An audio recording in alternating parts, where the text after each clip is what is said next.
Hey everyone, it's me Doomlink, and welcome back to Doomlink's Live Hunts. It's been a little while since I last went live in this particular series in Generations Ultimate. There is a reason as to why that is the case, and I'm not going to go into it because I don't really want to have the entire intro to this recording be about that. But, yeah. I should probably close that one window that's open, but I'm going to leave it open for now. If any birds decide to make noise, then I'll go and shut my windows. It's a bit of a fucking bird menagerie in my local area, if you were not already aware of that fact. So I do try to keep my windows closed for the sake of, you know, keeping the background noise at bay. But, yeah. I suppose we'll say it's good to be back. Of course, I have been doing some Joke Weapon Roulette recordings in this game recently. I did 2 within the space of maybe...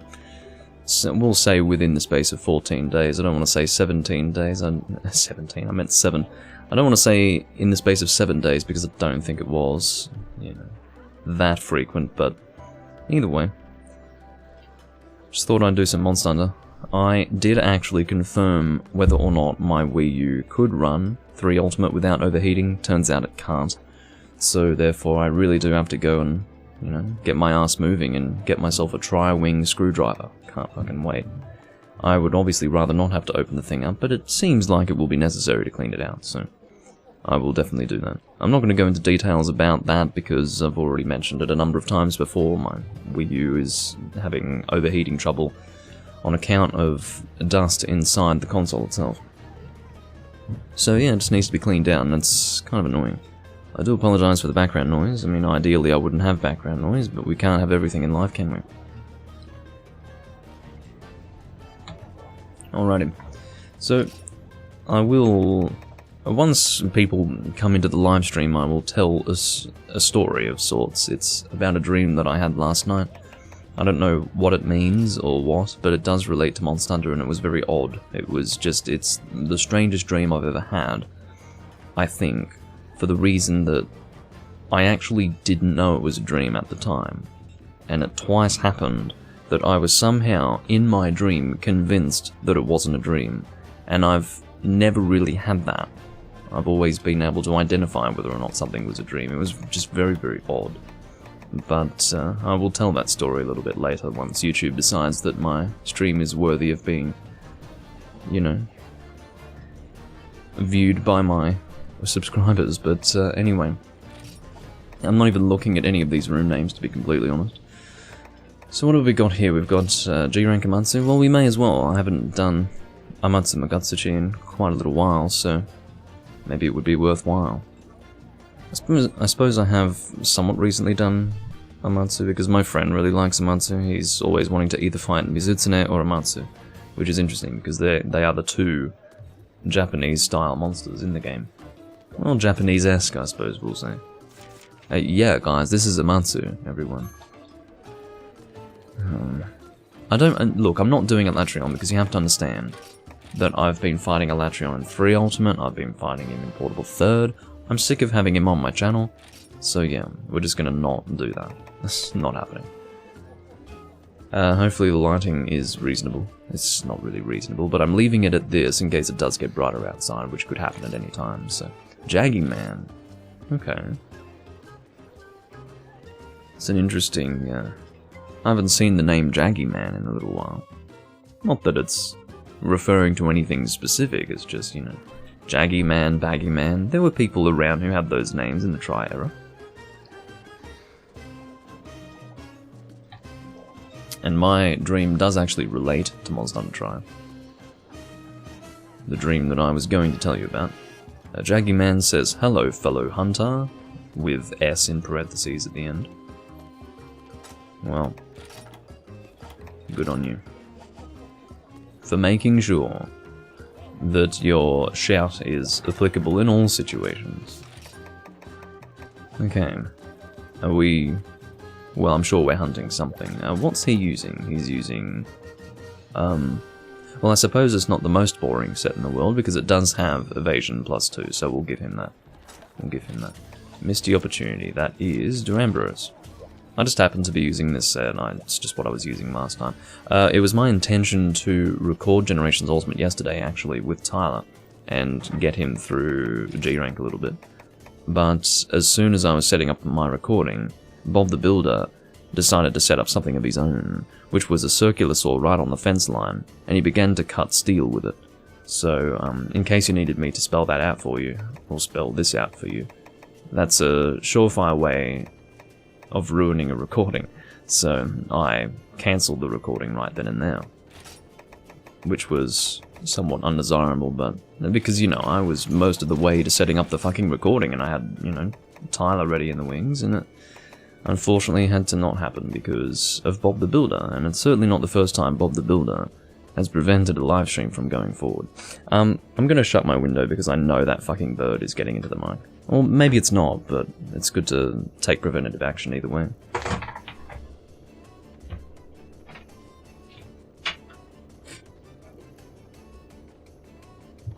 Preventative action is important. How's the lighting? Yeah, it's pissing me off. I'm gonna raise it a little bit. I'm guaranteeing you that the sun stayed the same, if only to get me to change the lighting and then have to change it back.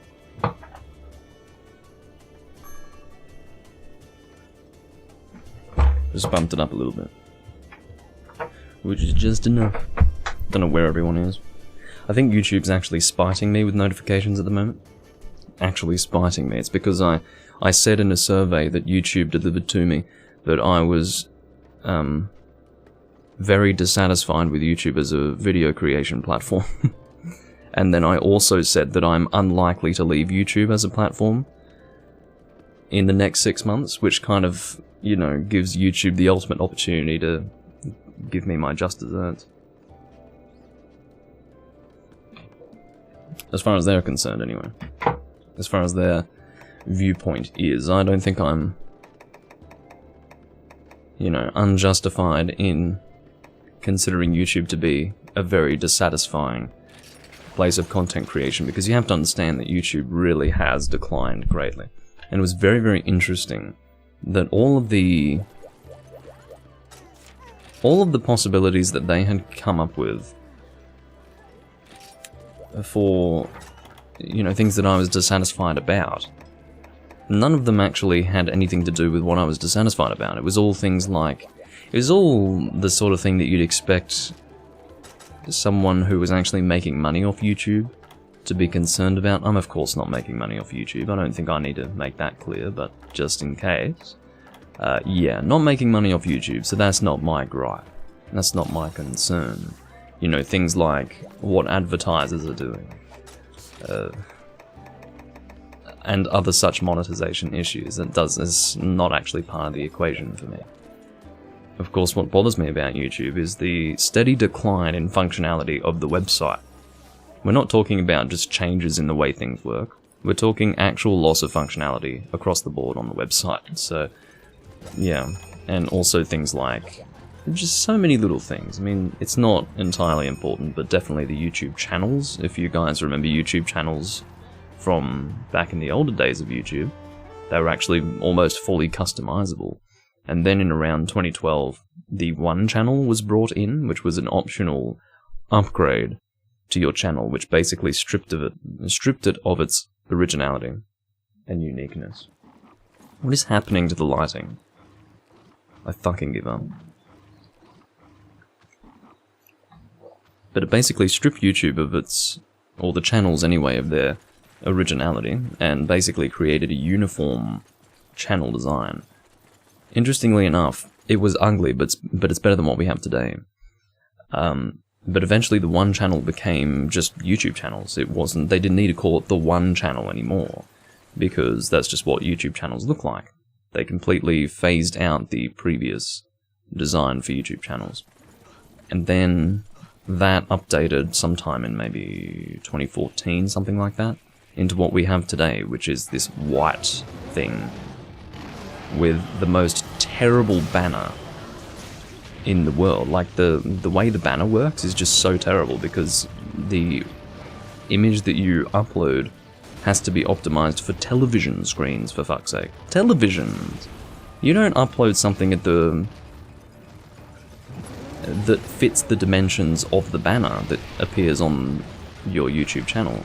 You have to instead upload something that's like, you know, whatever it is, like 3,100 by 2,000 something hundred, you know, something like that. Which is just totally different to the dimensions of the banner, so you end up having to fit what you want to appear in the banner into a much larger image than what would be the banner, and it's actually the most dysfunctional system I've ever seen, and it's always been like that for as long as they've had this channel in existence. And then even better than that, the image compression is horrendous. Like, the banner that I currently have on YouTube, as you will notice, is really low resolution. I can assure you that the image is not actually that low resolution. But YouTube, for some reason, decides to compress it to hell. Now, there are smart ways of compressing images, and that's clearly not a smart way of doing it. I don't know what brings YouTube to do that, but it probably has to do with the fact that YouTube's kind of bad. And I think that's almost not even an issue up for debate at this point. The things YouTube does is just beyond all reckoning, at least my reckoning. So, I don't really understand. All I can say is that everything relating to YouTube is bad, okay? Everything that they do is just bad. And I made it very clear in writing on that survey that the moment a decent competitor to YouTube arises, I'm gone. And I didn't think I was going to be taking that route, I really didn't. Because I feel a little bit married to YouTube now. I've been on YouTube, well, been on YouTube since its inception basically, but in terms of having an account and making videos for it, since 2009, so it's a while that I've spent somewhat invested in YouTube. So I do feel like YouTube is my home of content creation, but God, they're giving me every reason to walk away. Because they just suck, and they've got no desire to keep me there. You know when a website, or anything for that matter, just makes updates for the sake of updating things? It goes beyond the philosophy of, if it's not broken, don't fix it. It goes and basically says, if it's not broken, let's break it. That's pretty much what they do. And some of the issues, I don't know if you guys noticed, but when something's first updated, it's basically broken. Like, it's actually broken when they first bring something out. It doesn't functionally work in the way that it's supposed to, because somehow they can't roll something out that works. They have to roll something out in beta or alpha form, and then have everyone have to engage with that as their new method of doing whatever they were doing before, but now it's some broken beta thing that probably looks worse anyway. And then eventually it starts to work properly. It's so strange.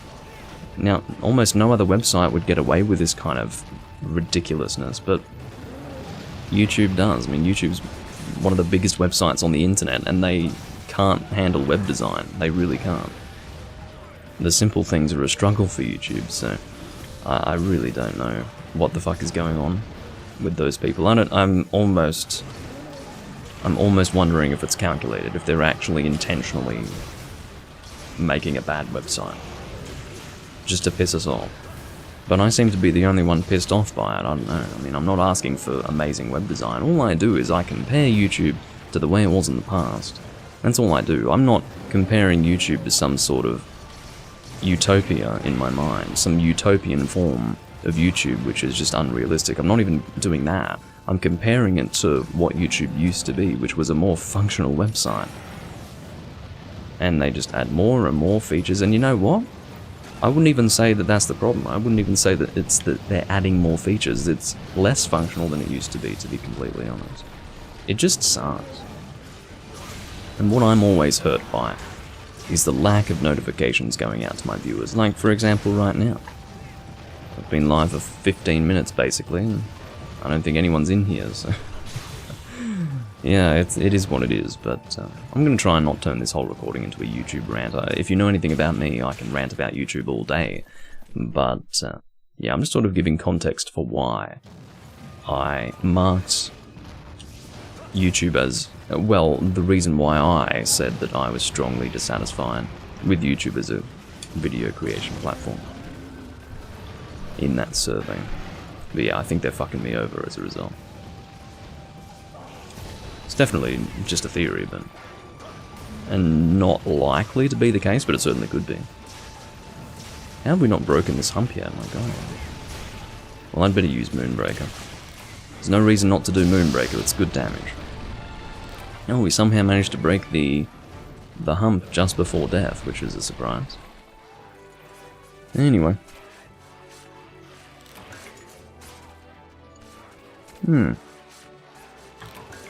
That's right. Someone just liked one of my comments on a previous Doomlink's Random Hunts video. So, someone commented on Doomlink's Random Hunts Part 84. He said, I actually quite like Tiger Stripes Amtrios. Sure, he kind of forces you to use some evasion skills, but lots of monsters nudge you into using other skills to combat their abilities, such as how fighting Rajang without tremor resistance is pretty much always a bad idea, which I don't even agree with. I generally just run Switch Axe set on it, since Evade Extender naturally fits the weapon, so it doesn't feel invasive to my set. Just feels like, oh, this set excels at killing this thing. Anyway, he sort of, the implication there is that I actually don't like Tiger Stripes Amtrios. I do like Tiger Stripes Amtrios, and I don't know how he would have confused my opinion on Tiger Stripes Amtrios. So in that video I was basically saying that he's a difficult fight, and that he does require preparation in order to fight him. I certainly wasn't talking it down, but he seems to think that I don't like Tiger Stripes Amtrios. I definitely do, and someone liked my response to that comment, which was just, you know, establishing that actually I do like Tiger Stripes Amtrios, and I certainly need to set the record straight if I've been misunderstood in that regard. But he said, regardless, I enjoy watching you hunt and hearing your opinions even if I don't agree with all of them. Good hunts. That's good. Not everyone can listen to my opinions and disagree and then be happy with that. I think his biggest point of disagreement is regarding the 4U endgame of relic farming. He finds it very enjoyable, since you can always choose to come back and try for better stuff. But this is the problem. If your endgame, you know, I feel that you end up putting all your eggs in one basket, because if you are working to get, let's say for example, you have yet to make a water longsword, and you'd really like a water longsword, but you don't know whether or not you're actually going to get a really good relic water longsword.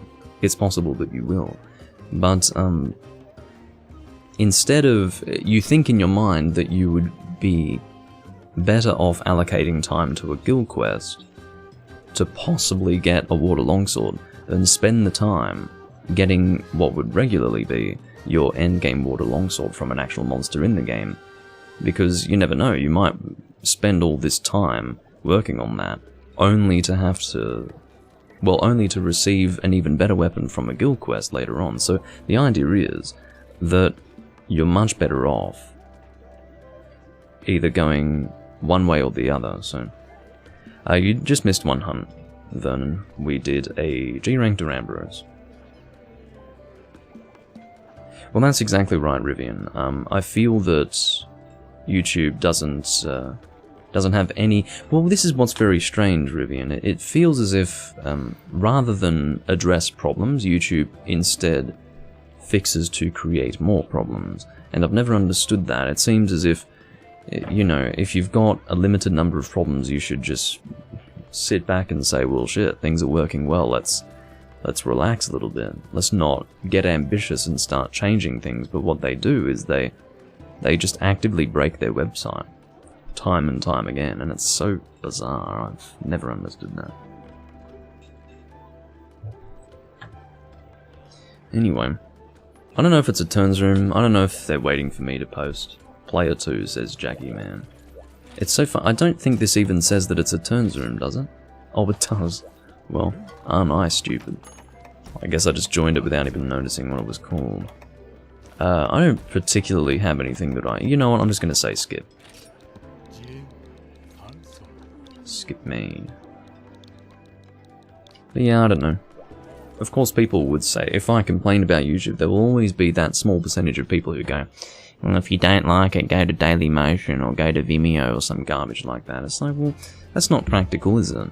I will stay on YouTube for as long as it is the dominant video sharing website on the internet. And that's not because I have a personal attachment to YouTube necessarily, it's just because, and there is a little bit of that, just because I've been here for a long time. But for the most part, it's because if I'm going to get my content viewed anywhere, it's going to be here. So I'd rather be available to a larger group, if you understand. So that's the reason why I'm here. It's not because I have some sort of, you know, appreciation for YouTube. I haven't played any of the Digimon games, no. I haven't really bothered with Digimon at all. I didn't grow up with Digimon, that wasn't my thing. But, yeah, and for that reason I haven't played the Digimon games at all. I can assume it's mostly Game Boy stuff? Zakar left. Okay. Well, whatever makes you happy. Direxo, oh, I see the problem. It's because we haven't done anything for the last 3 minutes, and that's usually enough to get people to leave. They're like, I can't stay here any longer. I need to hunt now. You wouldn't last a day in 3 Ultimate, I'll tell you what. 3 Ultimate takes about 3 minutes to wipe your nose. So, yeah. Although I am getting to the point where it's... do we really need this guy announcing which player... Like, okay. If he says player 2 and then I say skip, who do you think is next? 1, 2, 3! It's not fucking complicated, jeez. I think Torexo's AFK. Normally I would stick around no matter what, but because I am live I'll give him about a minute and then I'll bugger off as well. If I ever appear to be equally as impatient as those I decry in this community, it's because I'm fucking live and I've got a bloody audience. So...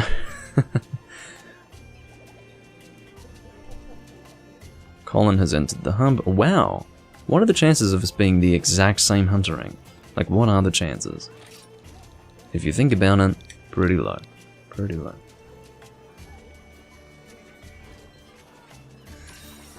We are a bit of a rarity, though. A full room and not one person who's Chinese. Hi, hola, hola. PlayStation mainly a bit. I'm currently playing Digimon Story Cyber Sleuth on Switch. I would recommend it, great JRPG. Okay. I'm taking a break from Monster Hunter, but still enjoying watching your streams. You do always need to take a break from Monster Hunter. I've mentioned this before, I think I mentioned it in Random Hunt's part. There's like part 76 or something like that. I was talking about how I've never understood how people could possibly do nothing but play Monster Hunter. Like, let's say for instance, that if you're going to play a video game, you sit down and play a Monster Hunter game. If you do that every single day for several years, I don't know how you can keep playing. But some people do that. They really do that, and I can never find the drive to do nothing or to play nothing but Monster Hunter because I always need to step back from it and enjoy something else, you know.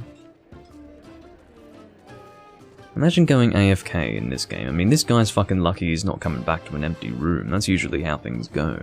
Just kick him, Christ.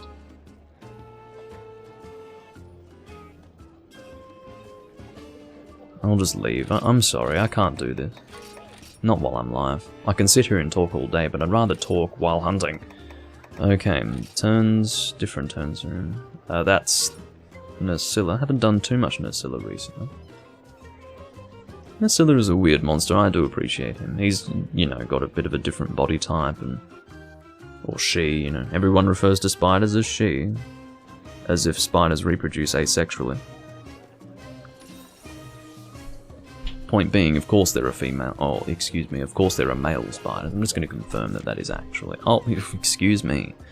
That is actually...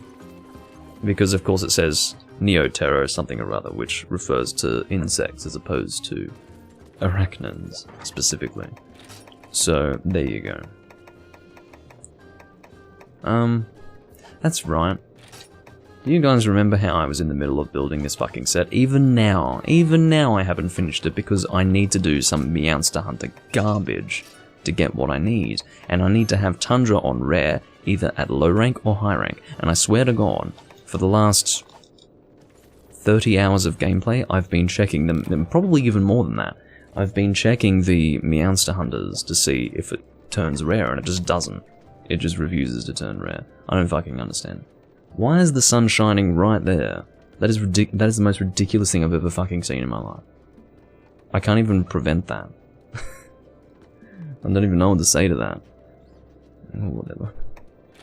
It's like right in the little corner of my window, and it's just this blinding light from the heavens, you know.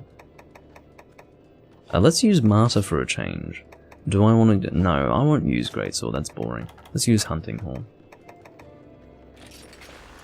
And we want... shit, what do we want? Are you weak to... You're weak to fire, aren't you? I know you're weak to fire, let's just go with that. I'm doing Hunting Horn because I was actually playing Hunting Horn yesterday in Freedom Unite. And it was good fun. I had a lot of fun doing Hunting Horn in Unite. I'm probably going to do more of that. I always put time into making a Hunting Horn armor set and making Hunting Horns for all the elements, but I don't often go Hunting Horn. But definitely in Freedom Unite, having a lot of fun with it. A lot of fun with it.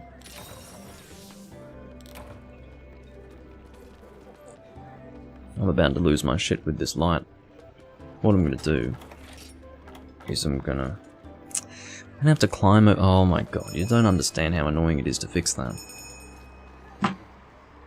But I don't think I've been given much of a choice. Okay, I'll be back in just a moment.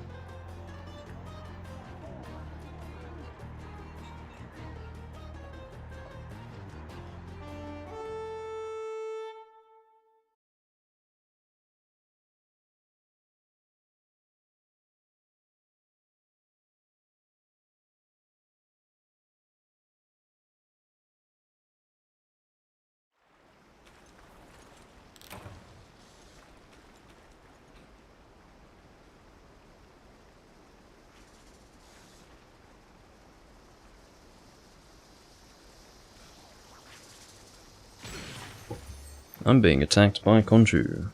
Stop that. There we go. I'm being attacked by every insect on the face of the fucking planet as well. Go away. Oh yeah, I need to tell you guys about a dream that I had last night. It was very, very strange. I sort of mentioned, I gave some context to it at the beginning of the recording, but I wanted to wait until a few more people were here before I told the story. It was a very strange dream for the reason that when I have a dream, I almost never struggle to identify the fact that it's a dream while I'm in the dream state. There is always a part of me that recognizes that what I'm experiencing is a dream, so therefore I shouldn't be concerned by whatever is happening in the dream. Okay, that's not how I play that song. I think it's like this? No? Okay, it's like, oh, no, whatever fucking works, honestly. What is this? Is this defense or is this attack? Immune to knockbacks, what the dick? Okay, I need to check my songs again, it's been too long. Attack boost is that, okay. So, this dream was Monster Hunter related, that's why I'm telling it. I'm not one to, you know, tell you about things like dreams, for example. It's not really what I often do. But this is very Monster Hunter related, so I will. I had a dream where I was playing Monster Hunter Tri, and I was able to successfully connect to the online. And I was like, what? It's actually working? How?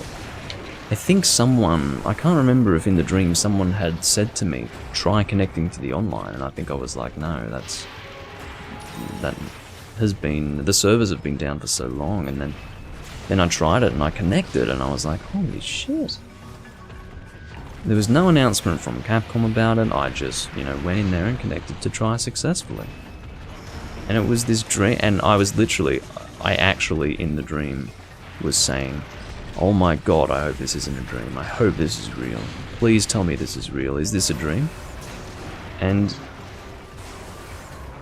it took me a while to realize that it was a dream. Like, I was actually in this position where I was like going through Locklack again, going through all the menu system, and I'm just having the time of my life, and I'm like, this can't be a dream. This must be real. This must be real.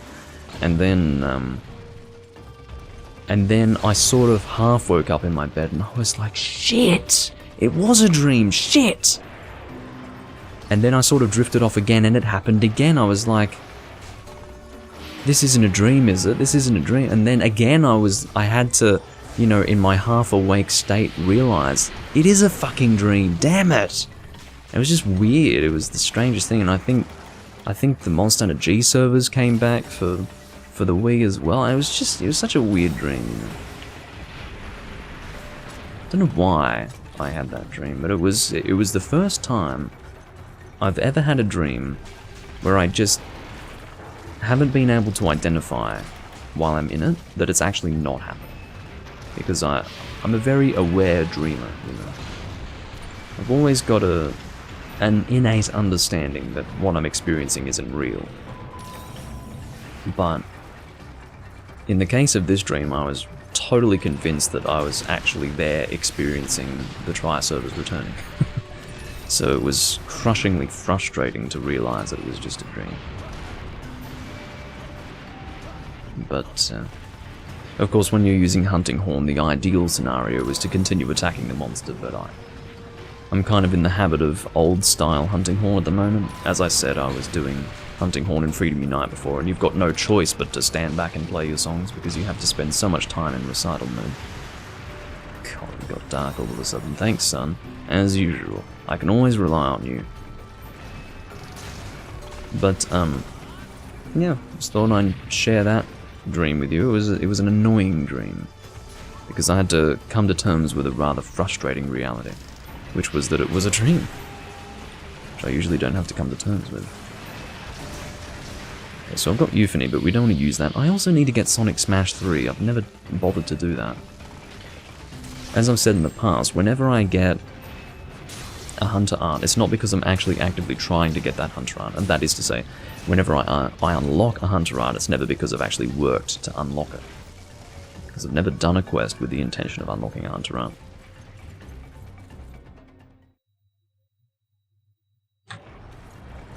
But yeah, I wouldn't mind actually working to unlock Sonic Smash, to be completely honest. Because it seems to be a good Hunter art, it seems to do good damage. Please don't do that.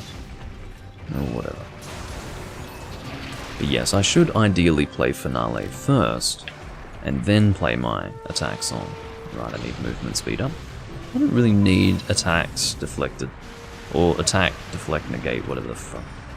Mind's Eye, basically. Or ESP, depending. Like, what the fuck is going on? If I get killed, I swear I'll be pissed.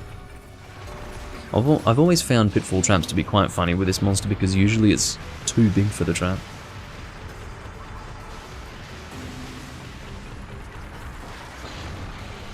Alright, let's get in there. Oh, that's right, he lifts himself out of the trap. I see. Now, I'd completely forgotten about that. I believe that only happens if Celtus is on his back, or her back. Yeah, I suppose you have to say her, don't you? Because it is a queen. But yeah, Celtus Queen, if just on her own, is affected by pitfalls to my understanding, but somehow the male Celtus can lift her out. So, yeah, it's one of those things. Back off. Play Finale again.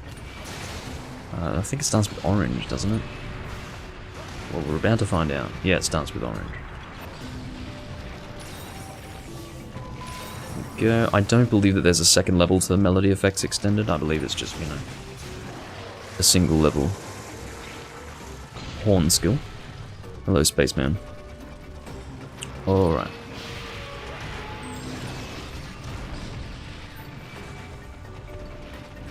Some attack up for good measure for the team.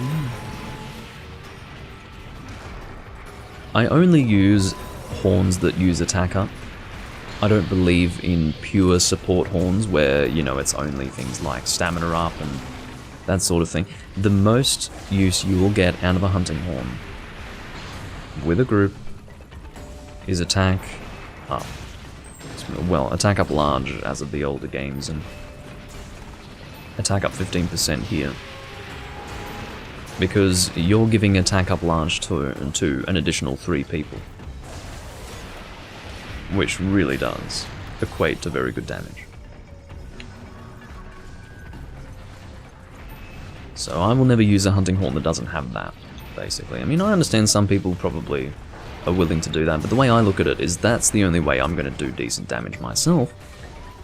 And the benefits of giving my teammates that attack up basically outweighs any other horn that doesn't have that ability. So therefore,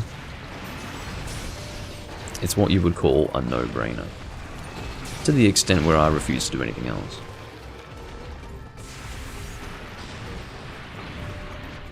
Well, that's right, Spaceman, because what happens is that lots of people use hunting horns that don't have that song. You see it all the time. Usually, attack up and stamina reduction negated, or whatever it's called, where you don't lose stamina, those are usually mutually exclusive. You've only got one or the other for your horn. Very occasionally you can get both, but it's usually one or the other. And lots of people use horns that have that instead of attack up, and quite frankly, it's not fucking worth it. I mean, again, the benefits of attack up are so great that I've got no idea why you would forego that. So that's the way I make my hunting horns in every Monster Hunter game. I look for what hunting horn for each element has attack up. And sometimes you've got more than one choice for each element. But if I've only got one choice of attack up horn for an element, I know which horn I'm going for. I certainly wouldn't opt for some different hunting horn just because, you know, it might be better stats-wise than some other horn that does have attack up, because it's not about your attack, it's more about your teammates' attack. Yes, it is useful. Oh god, how long does it take for you to fucking dig? I could have helped out. But yeah, it's less to do with your damage and more to do with your teammates' damage, and it's very important to buff your teammates with attack up with a horn, basically. Oh hey Betterstar, I'm doing rather well. As usual, I suppose. The status quo is in effect. Well, that was unfortunate for Rogerio, whatever your fucking name is. I don't even want to heal, I couldn't be bothered, to be completely honest. Are we capturing? Let's capture, because I think we've reached the point now where we might actually fail. What? Let me check quest info. Oh, no, we don't have to capture. Let's not capture. Let's be men. We can do it. Still, okay, come on, Celtas. Imagine if I got killed by the Celtas, that would be really funny. Really funny. But, yeah. Should I bother playing another attack song? Let's just do it.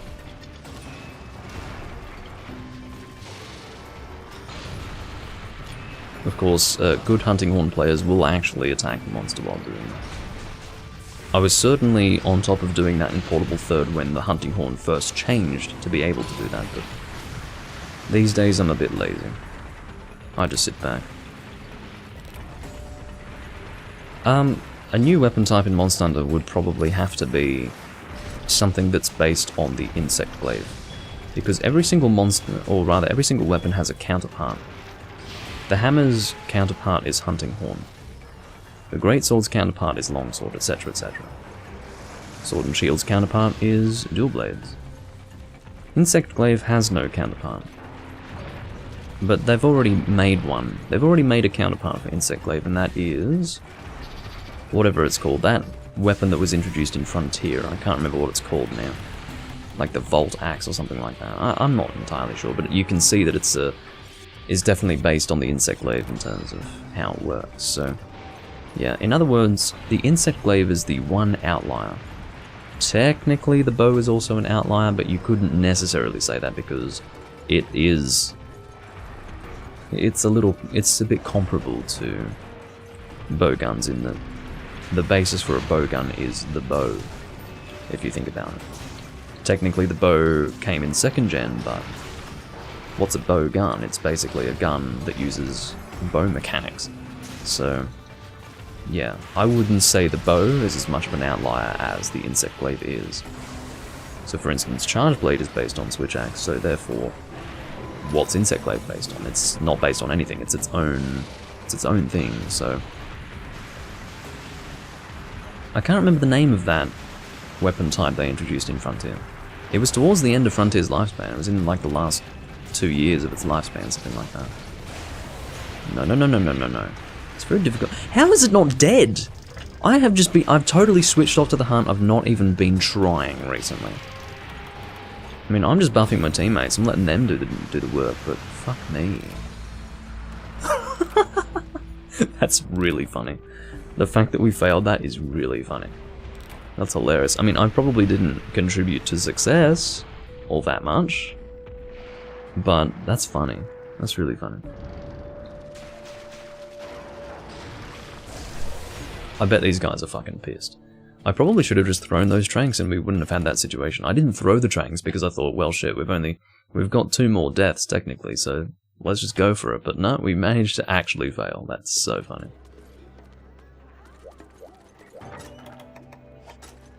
Alright, I don't think I'm sticking around with this team. I think I can live without them. Oh, my hair. There we go. The fuck was that? Okay, turn any, skip me. Okay. Uh-oh. Look at what we've got here. Maybe not. Solcia Mizutsune, recruiting. Why would you just make a room called recruiting and then have no objective? Whatever. I hate it when people do this face. Don't trust anyone who does this face. They're putting on like a persona that does not reflect who they actually are. Not that I needed to tell you that. You probably already knew that, but don't fucking trust anyone who does that. They're probably psychos.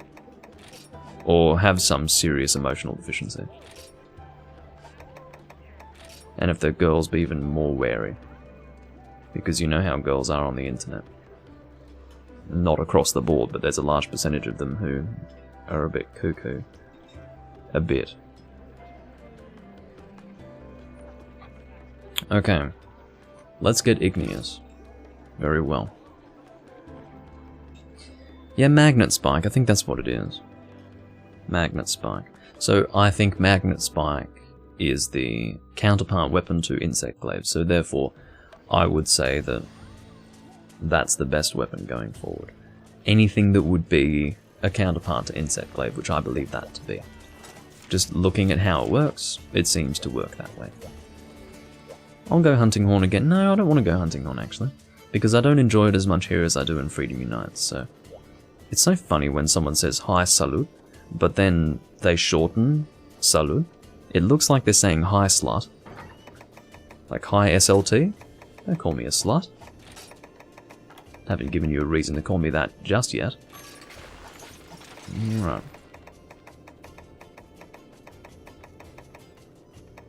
What are we doing? We are going Magstar. What is it again? Macnox. What a gross name, Macnox.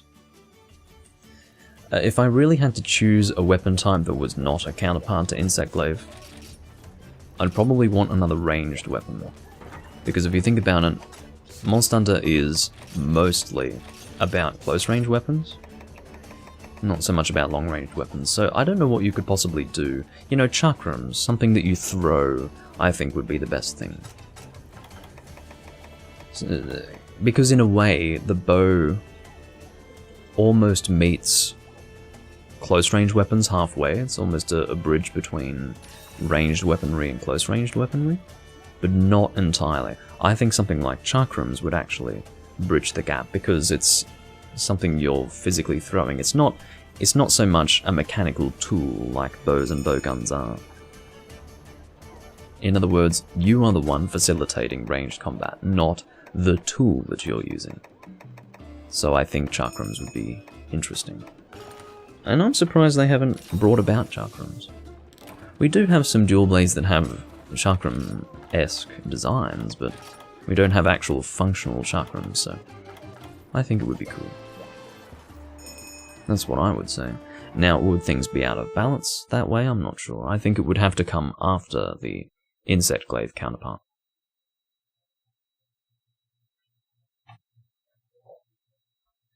But then there's also the opinion, which I generally side with, that we have enough weapon types.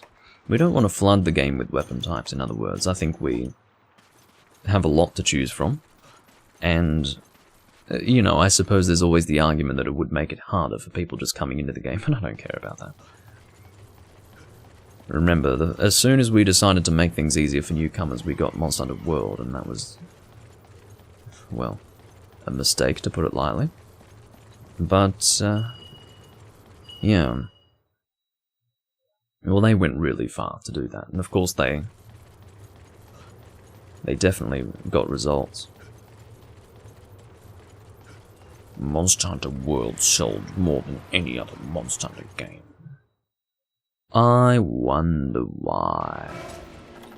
Probably has more to do with its accessibility rather than its quality, wouldn't you say?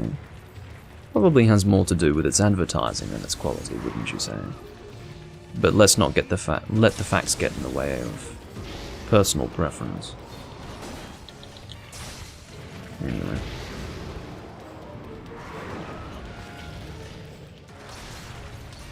I'm not going to get into a world discussion, don't worry. There will come a time when I can leave that alone. It's so strange going Hammer right now, because when I most recently went Hammer it was 1st and 2nd gen, so... Although I have been doing a little bit of portable 3rd Hammer, so I guess I'm kind of full of shit. Because again, I've been trying to use Hammer in portable 3rd recently.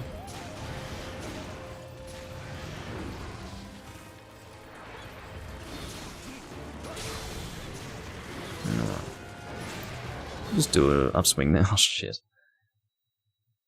Kinda had a feeling that would happen, but I went for it either way. I very much love what they did with Valstrax's weapons in this game. I thought it was such a good idea to have a weapon type that had a shitload of white and then straight into red.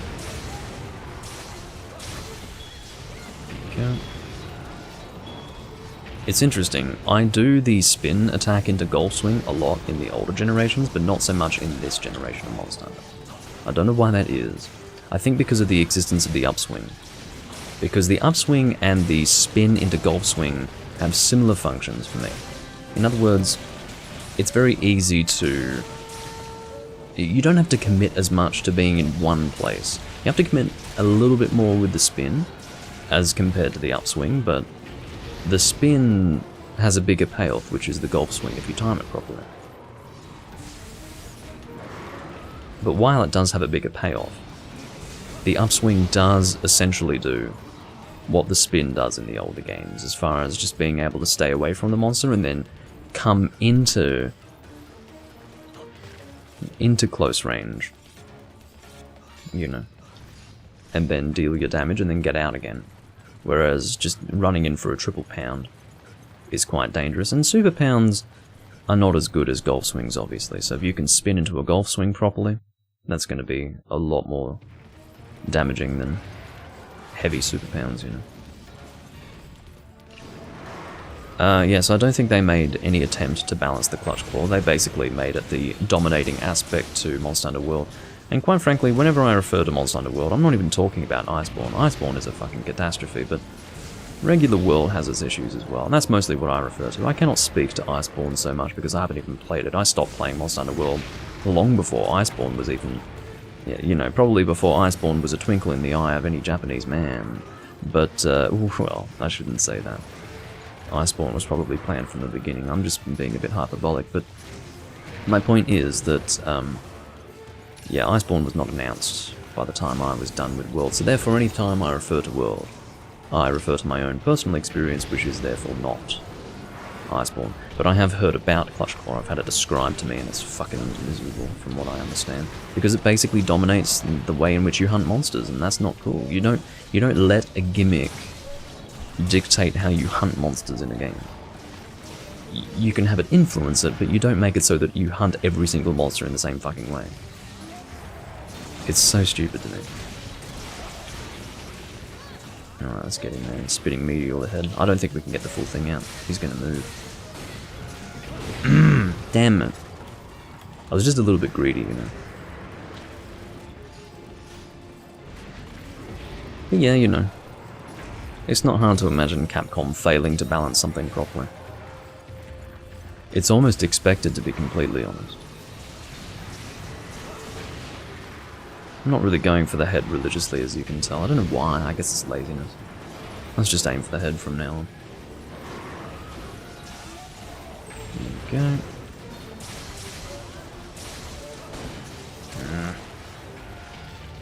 There's one issue with the golf swing. It's not always going to be on target.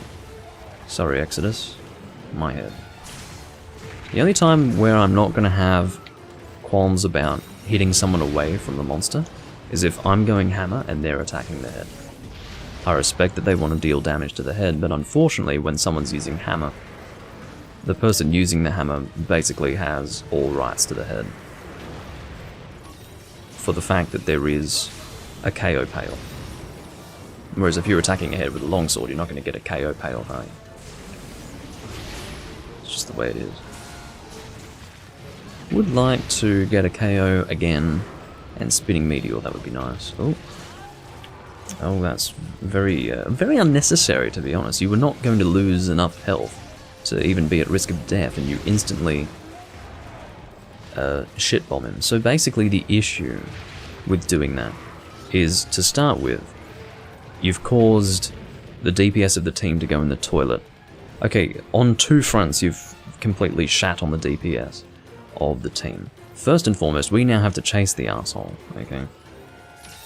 He's left the area, we now have to go and run after him and engage him in a different area, which takes time. Second of all, when you're being pinned by the monster, that is a beautiful opportunity for the team to attack. That's basically equivalent to a trap. The only time you should dung bomb a monster that's pinning you is if you're actually at risk of death, in other words. So it's probably the dumbest thing you can possibly do, to do what that guy just did with that Rathalos. But anyway. I certainly wouldn't ask someone to sacrifice themselves. Okay, I'm sorry. I'm so sorry. I actually should not have done that. That was very, very bad. I'm going to apologize for that. It's not often that I apologize to my team. Where the fuck? Sorry about that. There you go. Oh, no, that's the wrong fucking... Slowest sorry in the world. Most delayed sorry in the world, I guess. I didn't even know where my sorry message was. Oh, I think I had that guy get hit. Because he attacked mid-air and then he lost his invulnerability period. That's another thing. If you are being upswung by a teammate, you have to actually work out whether or not it's safe to lose your invulnerability period by attacking. I'm sorry! I'm being a real asshole today. Not intentionally, I will tell you. But, I'm the hammer from hell.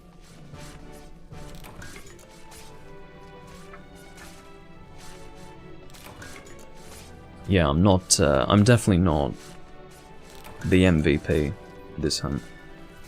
More like public enemy number 1. So... Alejandro 96, Virginia, and Exodus. Particularly Exodus and Alejandro. I've fucked them up a little bit, and I apologize for that. It was not my finest hour.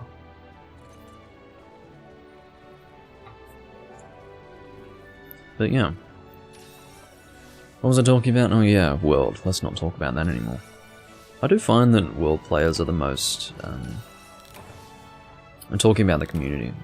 If I ever so much as say one word against world, it's like, dislike. I don't like this video. It's very interesting.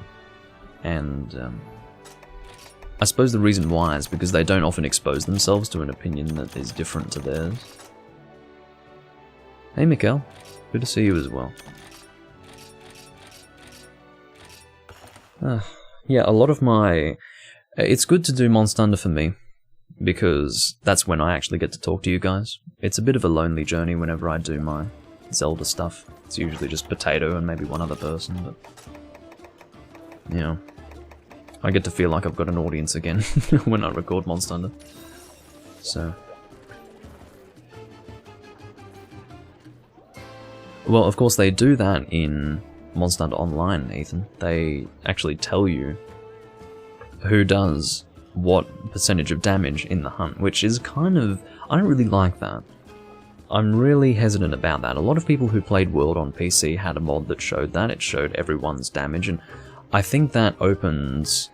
it opens people up to bad teamwork. It's bad sportsmanship, I should say, rather. It creates a bit of a toxic environment, in my opinion. I think it's better for people to only be shit-talked about their performance if it's really obvious based on, you know, how they've messed with the team or how they've died or things like that. If someone just happens to do the least amount of damage in the team by a significant margin, I think it's a bit awkward to have that on display.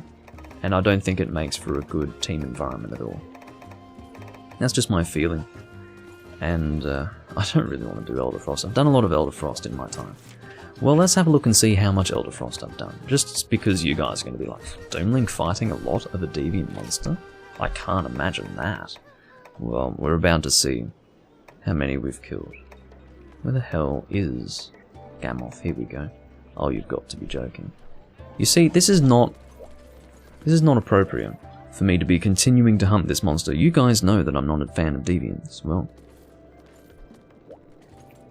the reason why I'm not a fan of deviants is because you have to fight them over and over and over and over again. And it's boring. I don't really want to leave though, because I feel bad for Virginia. Okay. Just for you.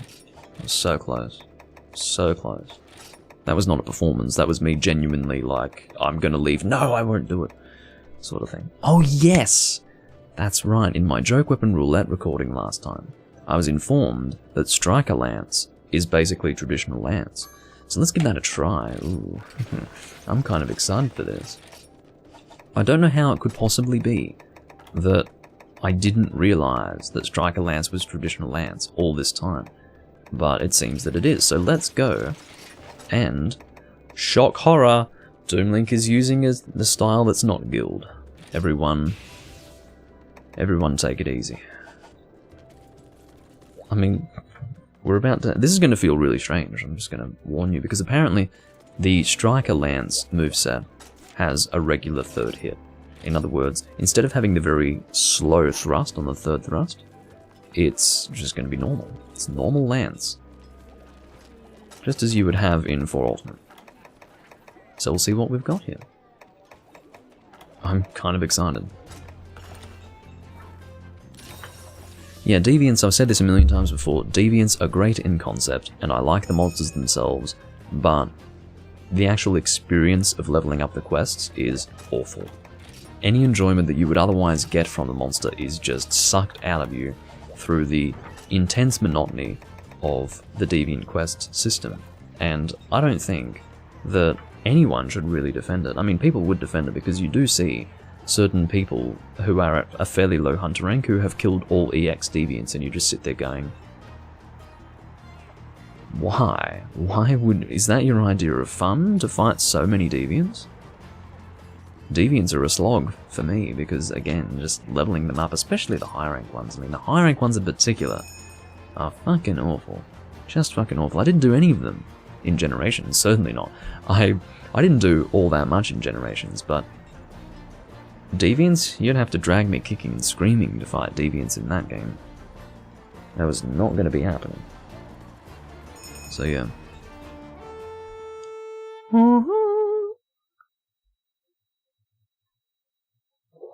Well guys, I'm excited to finally experience Striker Lance. Now I would not have bothered to do it, but once someone told me that basically the only difference between Striker and Guild Lance is that third hit, I'll tell you what.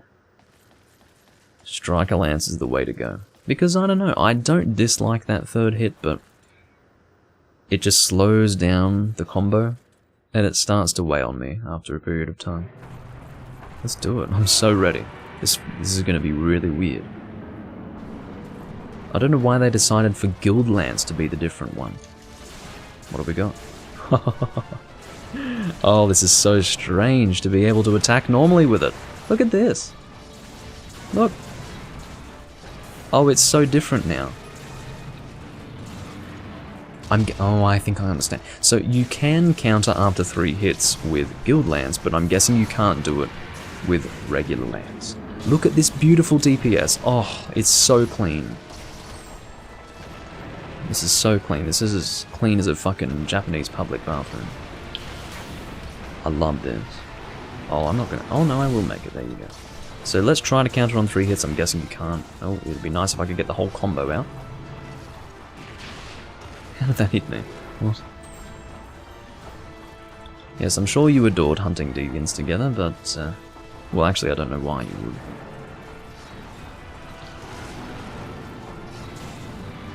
It's fucking dark. I apologize for the chroma key. I can't really control that. What is going on? Oh, it's so clean to not have that slow 3rd hit. Wow. Thought he was making some noise there. Okay, counter on 3 hits. Let's actually fucking try this. Jesus. 1, 2, 3. I don't know. I don't think so. I think I would have successfully countered that if they were... I'm gonna get fucking really pissed off in a moment. Okay. 1, 2... Oh, never mind. 1, 2... What am I doing? Yeah, no counter on 3 hits, which is what I would expect, because that's how it was in Portable 3rd, 3 Ultimate, 4 Ultimate. So, I'm not surprised to see it here as well. So that was that's what they decided to do to give you counter on 3 hits. They decided to give you a slow 3rd attack, which I think is an interesting thing to do. I think that's a great compromise. They slow down your combo just so that it's not as easy to counter if you're countering on a 3rd hit. And they even have a delay active. It's called Corkscrew Jab U. There we go. Oh, okay. I can't see anything. I believe the tail is a good hit zone. Oh, it feels so good to have just a normal lance. You don't realize how much you miss something until you get it back, or until you've lost it, I guess. Oh, so clean. It's like, you know, not showering for 3 weeks and then finally getting to shower again. That's what this experience is like. Not that I've ever experienced not showering for 3 weeks, but I can imagine it to be something akin to this. I don't know how that hits me. It completely bypasses my fucking shield. It hits me from the side, I guess. It's annoying. Where is the monster's health bar? Yeah, what the fuck? What is this game? Imagine not even having the basics of a monster health bar. This game's fucking clunky.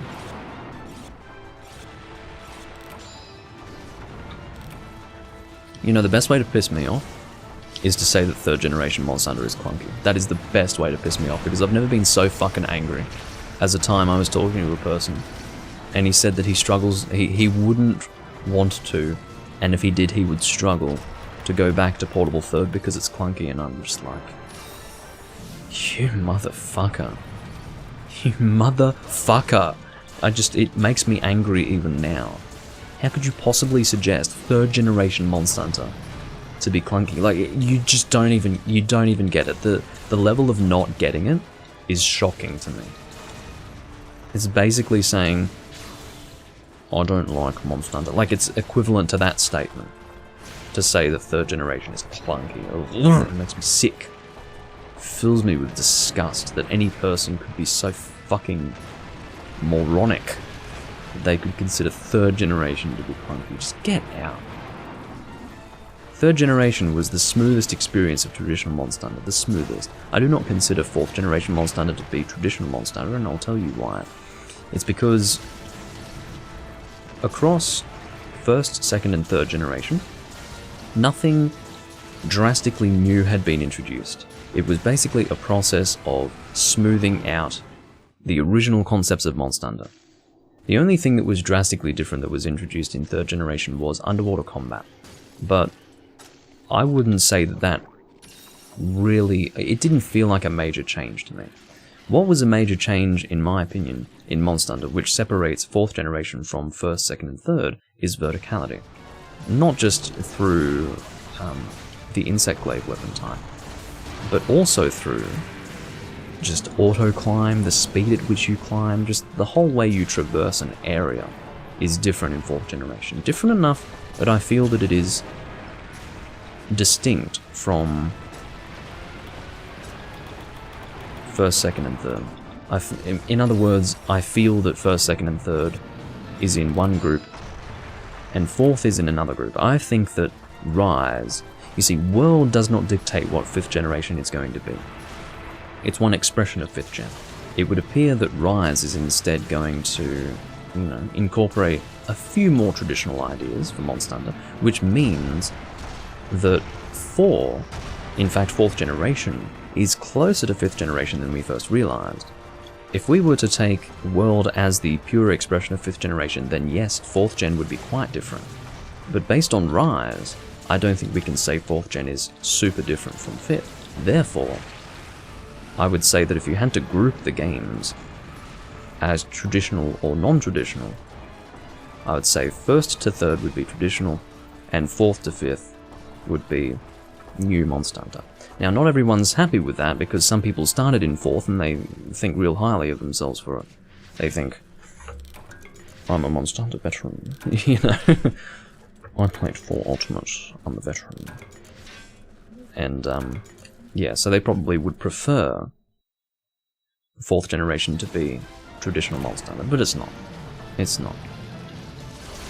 Especially if you consider 3rd generation to be clunky.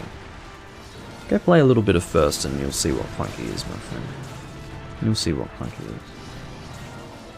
Yeah, I think underwater combat was something of a test feature. I think the reason why it would come across that way is because it's a great idea, but you don't realize whether or not it's going to be good until you've put it in practice, or put it into practice. The idea is that I think the very concept of underwater combat is flawed. I don't think the implementation of underwater combat has anything wrong with it. I think just the mere fact... Oh shit, I forgot it was a capture quest. This always happens. Did it limp out? It probably limped out. It probably limped out of that fucking area. If it died that quickly, it probably limped out. That's probably my fault. Was anyone else attacking it? No one pinged. Shit, that's probably my fault. I had completely forgotten it was a capture quest, guys. And the problem with Gamorph is that when he moves normally, he looks like he's fucking limping. So you actually need to watch to see if he's limping. Otherwise you might not notice, but... Shit, I feel bad. I think that was my fault.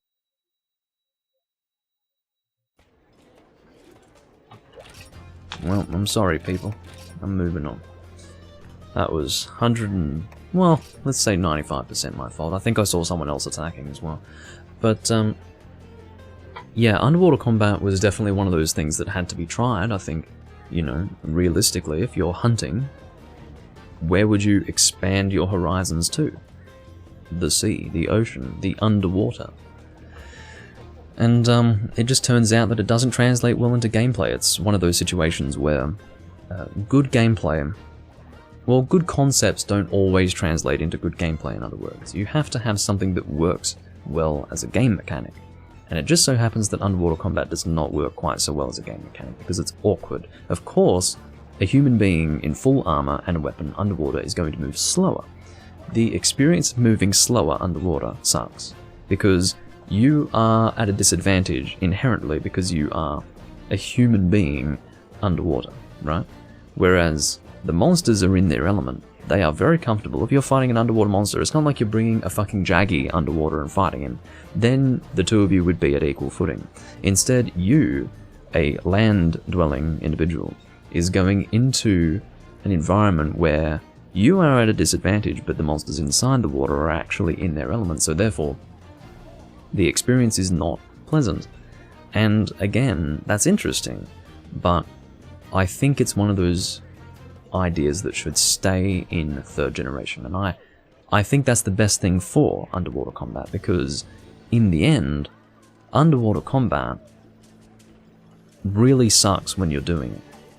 But as I went into 4th generation, something about underwater combat actually appealed to me. It was almost like this novelty. I actually had an attachment to it because when I was going through 4th generation, I felt like I hadn't engaged in underwater combat for a while, and it somehow grew on me in my mind, even though every time I do anything underwater, I'm not having a good time. In other words, the best thing that can happen to underwater combat is to make it a novelty, to make it unique to 3rd generation. And not just 3rd gen, but 2 games out of 3 in 3rd gen. 2 Monster Hunter games. That's the only way you're going to fight anything underwater. It's interesting. I wouldn't recommend everyone experience it, because you're probably not going to like it when you do experience it. In fact, I would make this point. If you're wanting to experience underwater combat, just don't. You're already enjoying it more than you will, okay? Just wanting to do it is a better experience than actually doing it. Ethan, I will get you on stream, actually. You saw that Ethan was logging in. I'll play with him. I'll just get things set up for the audio. Check your friends list. Oh yes, I will. I'll get you on call, Ethan. I just need to set things up in the stream.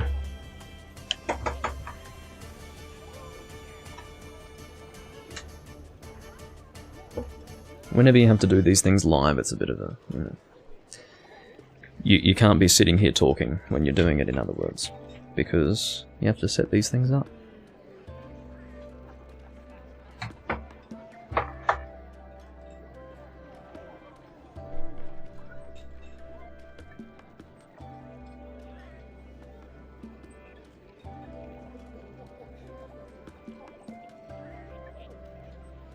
Okay, I'll give Ethan a call.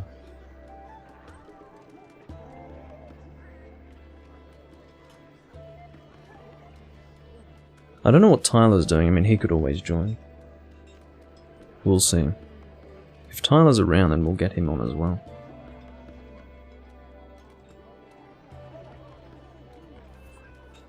Good day. It's good, bro. Uh-oh. I can't hear you, Ethan, but they can. One moment. Why can't Alright. Well, I can hear you now. The reason why is because my... messing up. Oh, okay. Can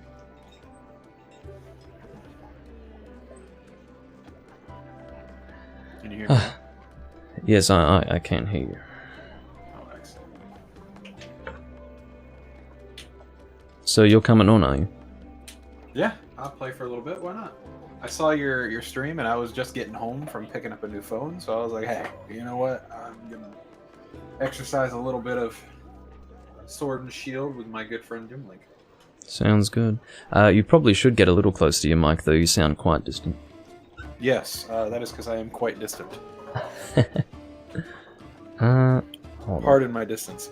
However, my microphone is behind me, and the reason for that, as well you know, is because I moved my Switch to where it's now on my television, which is to my right. So yeah, I'm right. Turned away from it. And yeah, since I'm using a vector microphone, you are kind of picking up some splash communication. Right. You know what I'm saying? Can you hear me a little better now? Yes, I can. Sounds good. Am I coming through? Am I coming through well on stream? Mm. Can someone give me some feedback in the chat? Yeah, let me get a heart in the chat if I sound amazing. Oh. I think even if you had a terrible mic situation, you'd probably get hearts in the chat. Yeah, I'm not getting any hearts though. There is a delay, you have to realize. They can't hear me, dude. They can't hear me at all. Oh, I see. I see. One moment, I need to plug in my freaking controller because I use, I mean, for those who are not familiar, I use a Bluetooth PS4 controller and sometimes it just disconnects. Big flex. What's that? Big flex. Huh? Oh, there's the heart. There's the heart. There it is. There's my heart. And I think Better Star is on the largest delay. Oh, it sounds good, Mikkel. You do that. Are you sure it's Mikkel? Yeah, it is. It's a he, and he's Italian. Oh, I see. Well, hello, Mikkel. I thought it was Michelle. No, it's not. I actually had this conversation. You had this sound that played in the mic, and then you're like, big flex. Well, the big flex was your PlayStation controller. Because I'm sitting over here with the shitty old Pro controller. That's and you know how I feel about that. I thought it was related to the sound. One moment, I need to go and plug this thing in, because when it does disconnect, I need to plug it into the Switch again. So, one moment, I won't be able to hear you for a second. Can you hear me? Can you hear me? Guys, now's your chance. Say something shitty about Doomlink while he can't hear you. Talk about how long his hair is. Call him a poof. You know, Ethan, I was only... I think, what have you done? As soon as you have a little laugh, I know what you see. The funny thing was that I was considering saying something cheeky like, "Oh, don't go and you know, misuse the opportunity you've been given." But then I thought, "Oh, I'm not going to give him any ideas." No, I didn't misuse any opportunities. Ask them; they know. I didn't say anything. Mm? Yeah, okay. But I was just, I was going to say that. I don't know if it was yesterday or the day before, I was watching back, because it must have been yesterday, because your server on Discord, Ethan's Hunters, has posted in the general chat an old recording of us playing Generations Ultimate, back when we were doing that. And I watched that back, and it's great. I'd love to do more of that, honestly. Yeah, well, you know, we're great, so... If Ethan is gonna hunt, can I join as well? Of course. Yeah, that's yes. Vernon, I'll let you carry me. And you know the funny thing, that recording that I watched from, I think it was April 2020, Vernon was hunting with us as well. So some things never change. I'll make a room. How about that? And then I'll call it something funny. Do you have anything funny on the mind, Ethan? Yeah, Dauntless, greater than sign, Monster Hunter. Wow. That might cause problems. We need to. Oh my god, we need to tell them the Dauntless story. Ethan and I. We don't. No, we don't. We don't. Ethan and I have played. No, Dauntless. we don't. We don't need to tell them that story. Why not? Because first of all, it's deeply embarrassing to me. Second of all, it's deeply embarrassing to me. Okay. Well, no. Okay, what's embarrassing about it? I don't need to tell the whole thing. No, because you always tell it with this like smug cavalier fucking attitude where it's like, oh, I knew it was going to be a terrible mistake from the day we started. Like from the day we started, we stopped the day we started. You have this very smug, like, I knew this was going to go bad from the start. We should have just been, you know, playing Mario Kart or something. I don't know. But you know how you act about this. Okay, well, what if I were to tell the story without that edge to my You know what? story? Actually, I'm going to let you just to see if you can tell the story without that edge. I'm going to see if you can. Okay. So, oh shit, I haven't even said anything yet, and I'm struggling. So. Nope, you just fucked up right there. Okay, yeah, alright. Do you want to... How about you tell the story? You won't tell it with that edge. No, go ahead, you say it. I don't mind. Add the edge, fine. No, I'm not... Okay, I will make an effort not to sound smug. Okay. So, Ethan, while we were playing Mario Kart, you have to understand that when we play Mario Kart, we get really pissed off. Because the game's ridiculous. We're talking about Mario Kart 8 Deluxe, specifically. It's not skill-based, it's luck-based for the most part. And it's a miserable experience for the most part.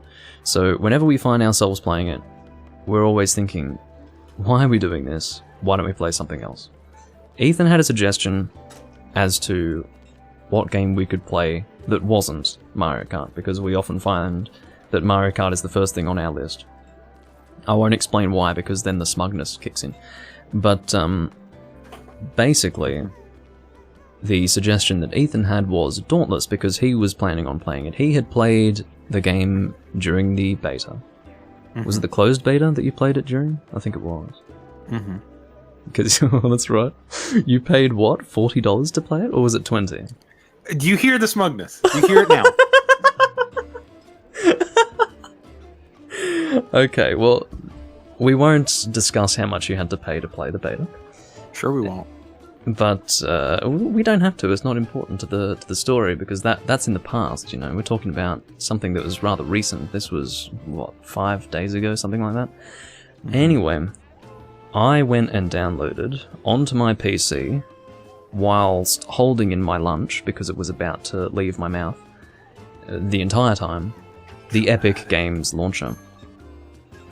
And the Epic Games launcher is what is required to play Dauntless for the reason that it's basically been bought by Epic or whatever, and it is now free to play.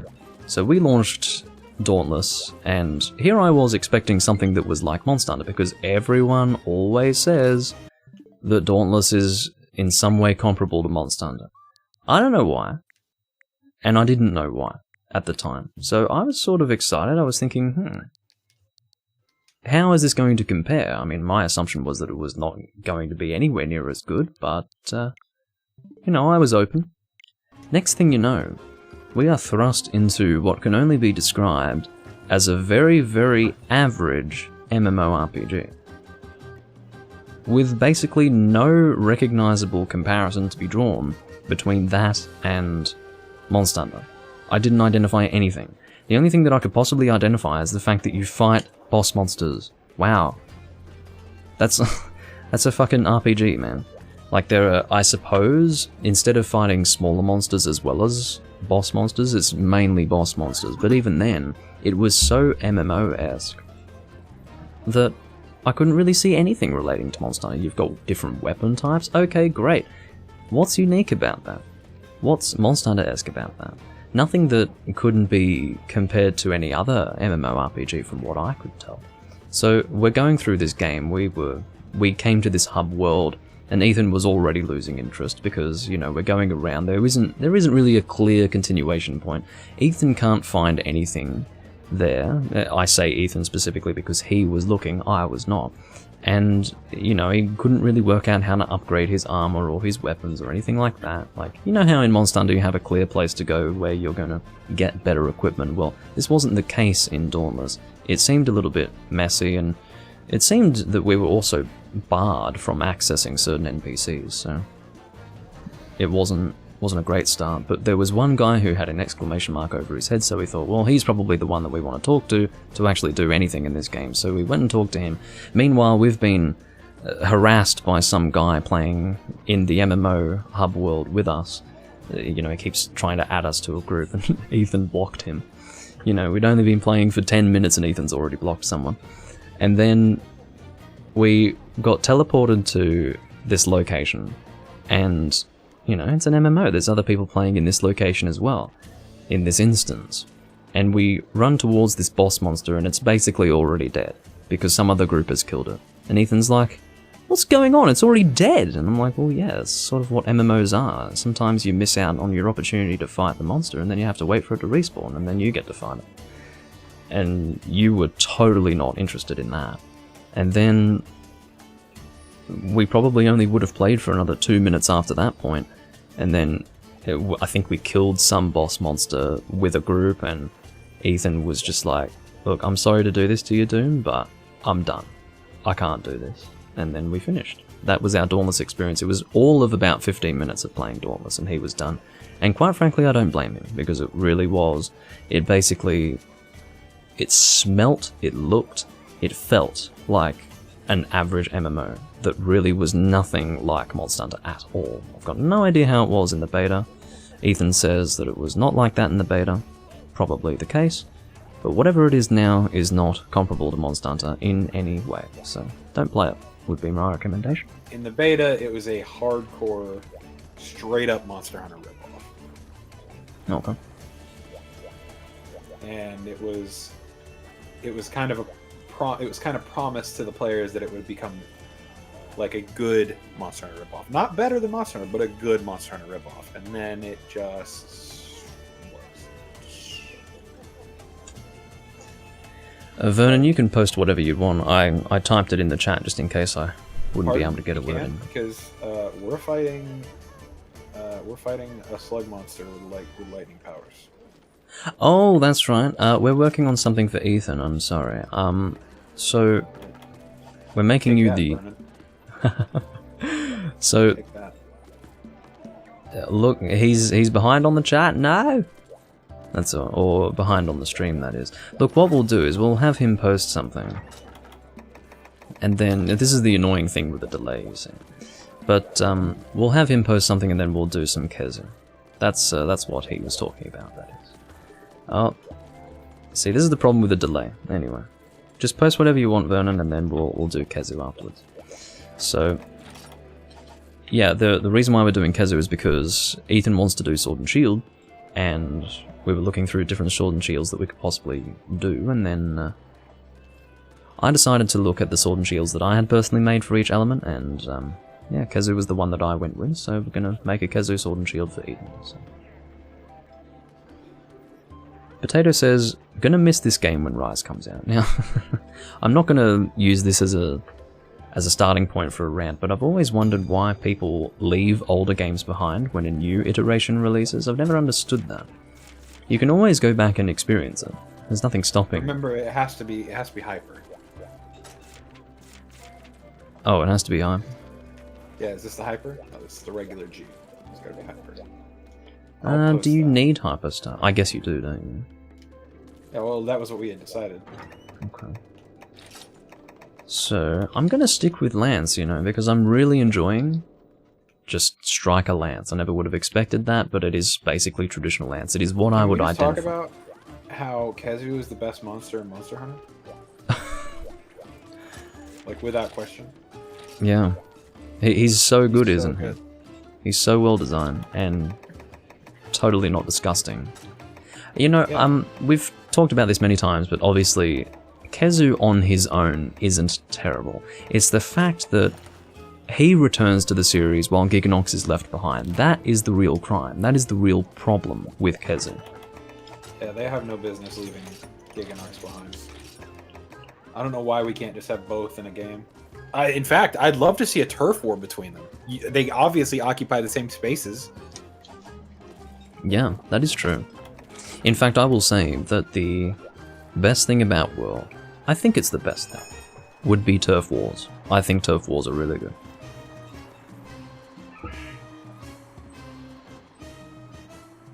I'm going to lower down the volume of the game a little bit, just in case it overpowers Ethan at any time. Should we Nothing three-man? can overpower me. Should we three-man, or...? Yeah, I guess we're three-man. Maybe both will be in the game? It's possible, Potato. So far they've made it seem as if only one of the two can be in the game, possibly because they're so similar to one another. But honestly, that would be the biggest uproar in Monster Hunter history. Like, imagine, right? Like, you're chilling, you're playing your Monster Hunter game, and then Giganox shows up in Turf Wars Kezu. Like, that would the whole be... Monster Hunter community would lose their minds. Yeah. With excitement. Well, not the whole Monster Hunter community, because meme. Like 70% of the Monster Hunter community doesn't even know what Giganox is, because they haven't played 3rd gen. But for everyone who has... I don't count those people. That's true. If they don't know who Giganox is, I don't count them as part of the Monster Hunter community. I count them as like the world community. the sub-Monster Hunter community. Yeah, the nightmare children. Yeah. You know, I joke, but I did enjoy World before Iceborne came out. I really did. Honestly, Iceborne would have been really good without the Clutch Claw. Without the Clutch Claw, Iceborne would have been kind of penultimate. It would have been really, really good. Yeah, and unfortunately, the existence of the Clutch Claw does dominate anyone's impressions, because it was such an integral part to Iceborne, which was the main problem with it. It was the fact that it basically dominated all confrontations with monsters in the way in which you would fight them. That was the way you did it. You just Clutch Clawed. That was a problem. But I will say that I mean, I speak ill of World all the time, but I will be dead honest, the first, say, 2 months of playing the game, maybe not as long as 2 months, we'll say a month and a half, the first month and a half of playing World was really, really fun, and I look back on those times fondly because it was an adventure, and I was having an adventure with a group of people. That's where Ethan and I met, that's where I met Sam, and, you know, it was really fun. Just to experience World when it was new, and again, it's a fond memory. But I suppose my issues with World overpower those memories at times, not all the time. But I was actually thinking very strangely. Strangely in the sense that I've never thought this before, but this was maybe 2-3 weeks ago. I was thinking that it would be nice at some point, not yet, but at some point, to go back to World and experience it again. When if we do, I'll download it on PC so we can play on PC. Yeah, but the problem with that is that the Iceborne update does affect base World, such that the monsters still act as if Clutch Claw exists, even though it doesn't. So what we would have to do is try to have an earlier version of the game. Now, I don't know if version rollbacks really work when you play online. My guess is that it doesn't really work, but maybe there would be some sort of fix. Ooh, he's an angry boy. Well. Oh my god, you guys knocked him over right when I was about to do my sword dance! I was reading the chat, so I got hit by a rather unfavourable attack.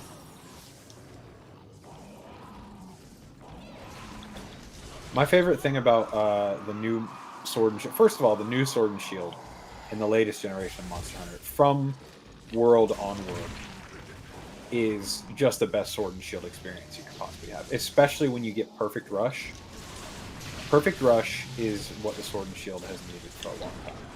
I know it's not very traditional Sword and Shield, but you know what? Sword and Shield is a weapon that needed an upgrade. I don't want to be this guy, but what is Perfect Rush?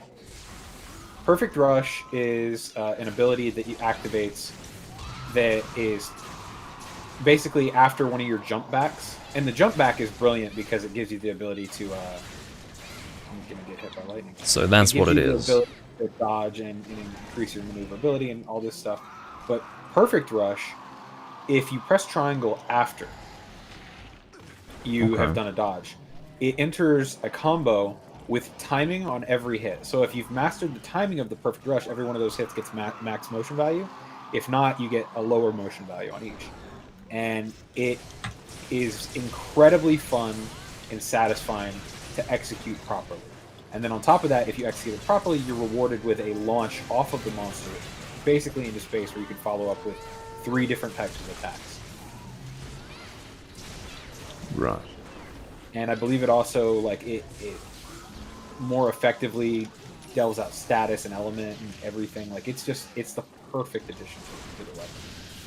Yeah, I haven't really experienced it, so I can't say if I like it, but I wouldn't say that it has to be traditional for it to be good. I think I do give that impression where I'm an incredible purist, but while I will admit let me stop you there. Yeah.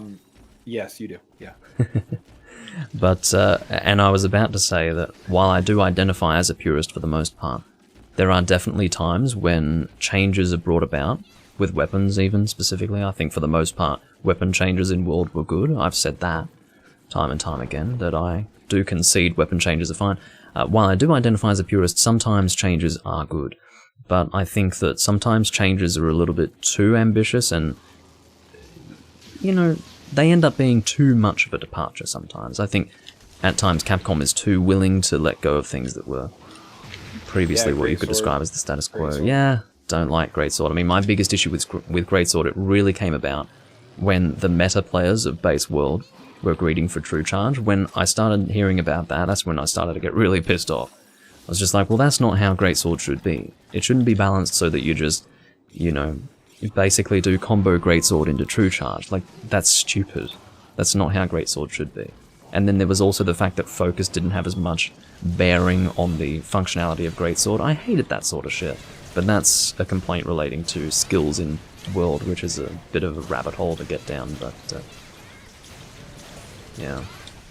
I don't mind the True Charge being there. I don't like its execution I think that's fair. Like I didn't like the I kind of like the idea that the most damage you could do with the true charge.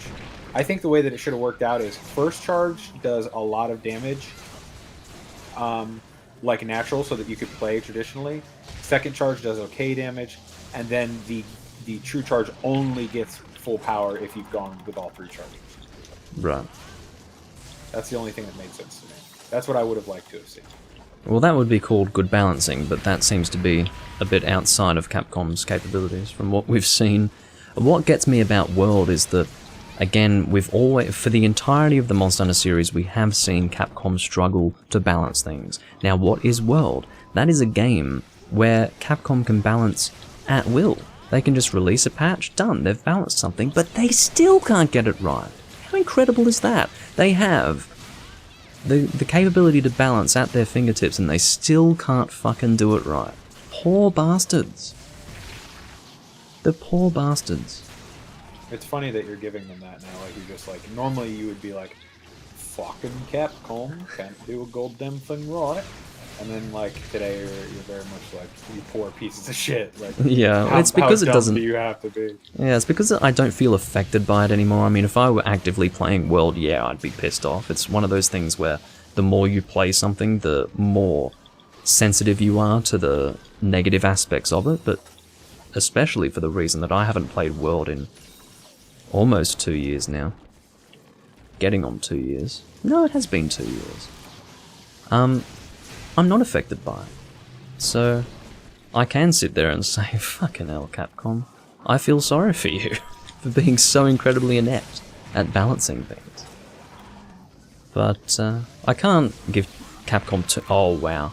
I completely forgot that with Kezu you cannot do the dive. Whoa, that's a team wipe, basically. Check that out. Luckily, I ate for insurance. Yeah. Well, that's one of the difficult things with Kezu, and that's one aspect of Kezu that I respect. It's the fact that because he's blind, he can't see you, and consequently, you cannot dive in combat with him. That's what killed me. I mean, I was diving right there. I was ready for that. But, sadly, cannot dive. What does diving have to do with anything? What do you mean? Diving only works if the monster can see you? That's right. So... I didn't know that at all. Well, for instance, if you're not in combat, you can't do a Superman dive, right? And interestingly, real quick, because... Real quick. Yeah. Do shock traps work against this guy? Yes, they do. Okay. They always have, actually. But it's a good question. Do you have a hot drink for me, Ethan? I only had one for this quest. I have hot drinks for me. I have so many of them too, dude. You don't even know. Yeah, well... Yeah, they're delicious. I wouldn't want to take them from you. That seems unfair. Where are you? You're not even going the right way. See, that's your karma. What do you mean? I was celebrating my hot drink situation. I'm just excited about how many I have. Hey, man, you look kind of cold. A little bit. Look at me, I'm shivering. Yeah. I could pretend that it's first gen, where you shiver even if you drink a hot drink. Yeah. Hold on, do you want a hot drink? Actually, I don't need it. Now that I think about it, I have Mega Dash Juice, so you can keep your hot drinks. I'm happy to just leave them to you. All of my power is just gone now. I can't. I feel terrible. Good. I hate how you turn the tables on me right there. That's miserable. That's good. But the problem is that that's sort of begun a nasty cycle. So if I ever need your help, you're going to really not help me out. No, of course I'll help you. Just, I'm going to make you work for it. Yeah, exactly. Gonna need to get on my hands and knees, you know. You like that video of the Japanese dudes apologizing? It's like a contest to see who could apologize the best. Have you ever seen that video? I haven't, but that sounds like typical Japanese TV. It's hilarious, dude. It's hilarious. Man, Japanese TV is... like freestyle apologizing. Sumimasen! And like, you know, the lowest bow possible is what I would imagine. Dude, it is. Yeah. It's exactly what's going on. Like, they slide into a bow. Yeah. I'll show it to you tonight. It's really I'll enjoy it, I'm sure. They do like a bunch of flips and shit. Some of them have like, it's like a dance almost. It's more or less what it looks like. Freestyle apologizing. Only in Japan. Yeah. I actually forgot to take my medicine, so I'm going to do that really quick. Good idea. Hey, Ron. Wow, this is quite late for you, Ron. Well, maybe not quite late, but a little bit late. Question. Why is this Kezu still alive? Actually, I just had my question answered. I forgot that it was Hyper. Well, also, I'm using like a high-rank weapon.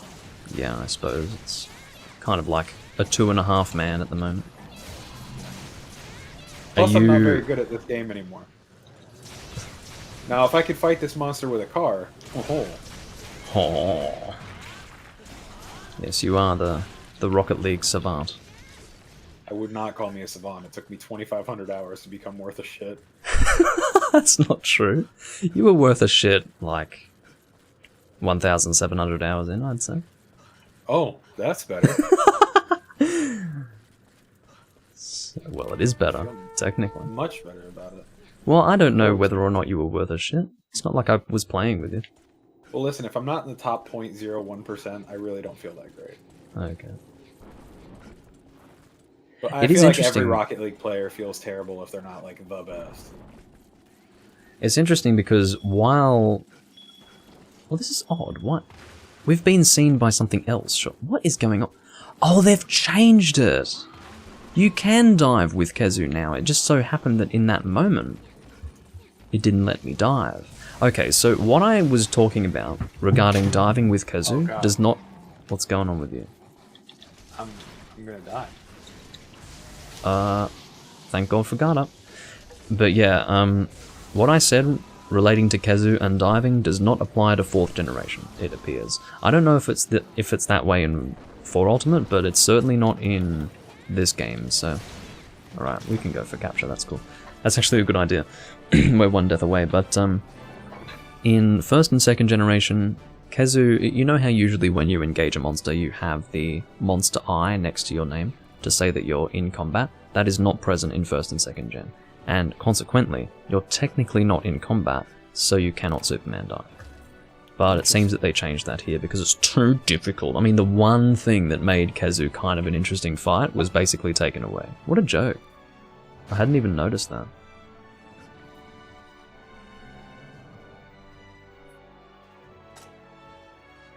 I'm having a bad hair day today. Literally. Anyway. I don't know what you're talking about. Your hair looks beautiful, babe. Not from the side. I'm actually going to go to the bathroom. I'll be back in just a moment. And it's not to fix my hair, it's not to take a poop. I have to fight another one. Wait, maybe not. Hold on. Yeah, I have to fight another one. It's just super annoying.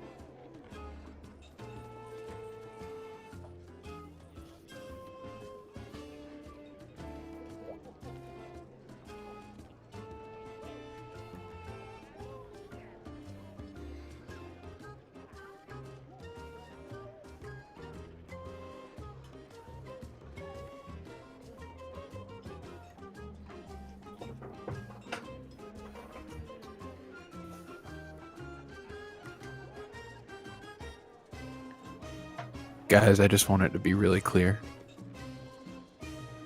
He's taking a poop. Okay? That is what's happening. Don't let him fool you.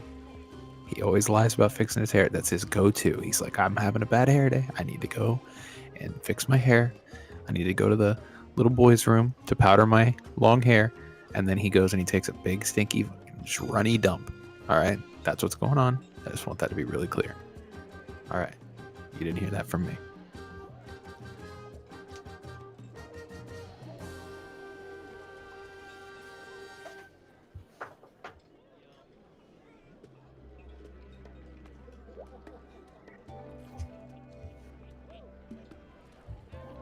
What has Vernon posted? Beautiful. I love it.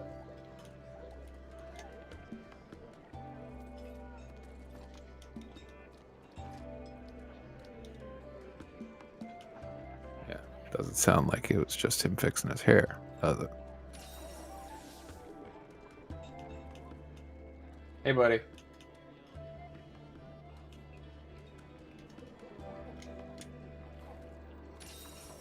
I'm back. Dauntless. Uh-oh. Uh-oh. Did you name the room Dauntless? I named it Dauntless greater than MH. He came in and said no. He's probably going to be like, no. Oh, no, not better, Dauntless. Dauntless is not better. Poor bastard. I'll tell him it's a meme. I'm going to ask Tyler if he wants to join us. Oh, do it. I just want him to let him know it's a meme, because I certainly wouldn't want to be misunderstood as actually thinking Dauntless is better. Yeah, because then Gaijin Hunter would be like, "Oh my goodness! See, I told you this guy was washed up."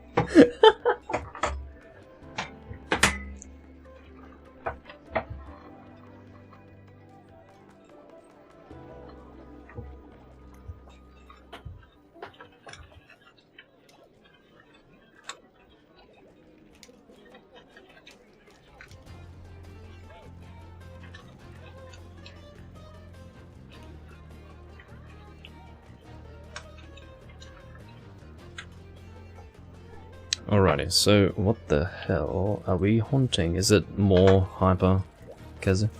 Just one more. Yep. Then we That's can move cool. on to the next element. I'll just change weapons to keep it interesting, not just for my dear viewers, but also for myself. Okay. What should we use? I don't know if I like this Talier guy, man. Coming in here What? telling me Dauntless isn't better. Yeah, I mean, he's wrong. Excuse me? Yeah, He's clearly wrong. Everyone I don't has know a if I right can to be agree wrong. with those politics. You know what I mean? Like, he's out here freaking Monster Hunter evangelicals, you know what I mean? I'm gonna switch the call over to the group call with Tyler. Alrighty. Now, fortunately, because I have Discord muted, you don't have to hear the boo-doo-doo, boo-doo. It's fucking annoying. Hey, Tyler. Hello? Hello. Oh yeah, I love those dad noises, baby. Let's go. Did you want to actually come on and play, man, Tyler? so- Or? Yeah, I'm gonna get on. I can't believe y'all were playing without me this whole time. I've been trying to get in touch with y'all. I would have played Gen. What do you mean this whole time? I got on like 5 minutes ago. I've done one hunt. I had to go pick up a new phone today, so I have not been on it a whole time.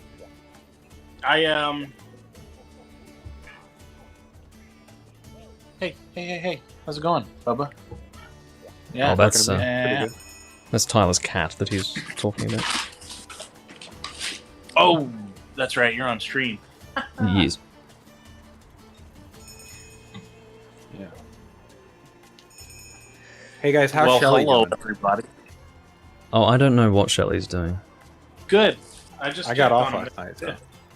Are they still in the basement, or did you put them in a creeper farm? They're still in the basement. I haven't worked on the creeper farm yet. I was Has she been getting fresh fish regularly? Her and Swayze? no. Okay. No. So we're kicking Talier, right? It depends if Tyler's coming. Well, no, we probably don't want... We can do a hunt without Tyler just for now. And then... Oh no, he's coming on now. Yeah. You sure you want to do it? This guy's got an Adel Ka weapon. Gross. I've literally just told Vernon to depart. Yeah, okay. Unfortunately, delays are a thing, so... That's okay. Would you stop telling Vernon to do stuff? Just Well, stop. Just, He's how the one about hosting wait the for quest. me, Okay. Vern? Hello? He's hosting the quest. I will, and he- from now on, be the guy. It wouldn't make a difference whether it was you or me, because there's a delay. Yeah, except for Live the with difference it. is I'm not as trigger happy as you are. Oh shit, I forgot to get hot drinks. I'm actually stupid. I'm wasting Mega Dude, Dash how many juice. times? No, it's okay. Come here. I'm gonna give you a. hot- No, it's too late. I've had a Mega Dash juice. I don't need your charity. Well, that's dumb. That's a waste. Because you can buy a hot drink for like literally 13 zenny. That is the currency of this game, right, Zenny? Yes, it is. Yeah, I think it's the currency in other games too. I don't know what Zenny is supposed to be. I don't know, but I'm thinking about Kingdom Hearts all of a sudden for some reason. Tyler, what's the currency in Kingdom Hearts? Hello? Money with a U. M-U-N-N-Y. Money. And then in Kingdom Hearts Chain of Memories, it's Moogle points. Oh, I love Money, Chain of Memories, M-U-N-Y. Wow. Chain of Memories is such a good game. I just managed to fucking guard point Tail Air's attack. Whatever. The Game Boy game, not the PS2 game. PS2 game was ass. I was actually thinking of getting started with the Tales of series, starting with the... You don't get to skip Kingdom Hearts and do Tales of. Just so I you know. wasn't gonna skip Ethan. Kingdom Hearts. Do you have opinions sometimes just to have opinions? Huh? What do you mean? What the hell is wrong with Chain of Memories? Like, what's wrong with Chain of Memories? I didn't like the 3D. Oh, he left. Wow. No, let's quit so we don't use any. Yeah, let's actually quit. That guy's a fucking actual idiot. No, Tyler, there's a reason behind that opinion. I don't think that the card game aspect of it works as well in the 3D format. The game felt more fun to me in the 2D format, and I love the sprite art. I absolutely adored the sprite art of the Game Boy game. That's fair. And I'm really nostalgic for that game too, because it was like, honestly, Kingdom Hearts 1 didn't hook me on the series as much as Kingdom Hearts 2 and Chain of Memories did. Kingdom Hearts 2 is what hooked me. Kingdom Hearts 3 or Kingdom Hearts Chain of Memories is what was like, oh shoot, this is like a good series. And of course, I will at some point play Kingdom Hearts. I haven't played any Kingdom Hearts personally. I mean... Oh, donation received. Thank you very much, Potato. You do not want to play Kingdom Hearts with me watching the stream. Why is that? Yeah, You're gonna... Yes, he does. Yes, he does. I wouldn't be opposed to that. Because you know how you played. You know how you played Pokemon Snap, and Tyler was in your ear the whole time. Yes. Imagine Actually, that, but like 4 or 5 times. That's a good text. point. I was wanting to have more of a personal experience with the game, so maybe I wouldn't want that. I mean, if I do get stuck, I think it would be good to have Tyler's help. But Pokemon Snap in another language is completely different than playing Kingdom Hearts for the first time, because you probably never would have figured out how to get to the end of Pokemon Snap without looking at a walkthrough, considering it was in a different language. right, that makes sense. But yes, this is Tyler in the room currently, for anyone who's not clear. I was going to say something. Oh yeah, thanks for the donation, Potato. I appreciate that. Happens once in a blue moon. So yeah, again... Wait, I guess we're going to do... Are we doing Hyperkazu now, and then we'll work on Tyler's armor set? Yeah. Okay. So... I guess I'll post it. Let's have a bit of a gander. I think it's in 3-star. Yes, it is. I can only understand a small amount, Mikkel. I wish I understood more Japanese than I did. I have a pretty good understanding of spoken Japanese, but written, I'm a bit useless. If only for the reason that I cannot read any kanji. And I don't have a very good understanding of hiragana and katakana. Like, I can, if I take my time, I can read it all, but it's not like instant recognition, so I'm still working on that, and I do plan to be fluent one day. But, you know. It's one of those things that you could easily let slide and never do it, but I will become fluent one day. Because, to be completely honest, I do plan to go and live over there in the future. Not like now, I don't think I would, you know, live out my 20s and 30s there, but maybe later on in life when I've got some money and I can buy a nice place in the countryside or something. I think I'd like to live over there, under those circumstances. And at that point, I'm not going to be getting around with English, I'll tell you what. It's so easy to go to a foreign country and stay in the city and only speak English, and I think that's stupid. I think you may as well learn the language. Is everybody ready? I love I'm the ready to idea go. of you going to Japan and then like getting the language down, and then eventually you go into like a coffee shop and you're like, "Arigato gozaimasu." like in your voice. Yeah, well, that's the plan, you know, to try and have my regular English-speaking voice to be basically the same as Japanese. But there are also cultural aspects. I mean, who knows? Maybe the way I speak here would be received differently in the Japanese language, so maybe I wouldn't do that. In fact, maybe it would be better not to do that. Maybe it would be pretentious. But who knows? I mean, I'm sure some people think I speak in a pretentious way and then others take it positively, but maybe it would be worse in a different culture. I think it would be kind of silly to call your voice pretentious. It depends. I mean, it's very easy to think that if you don't know the person.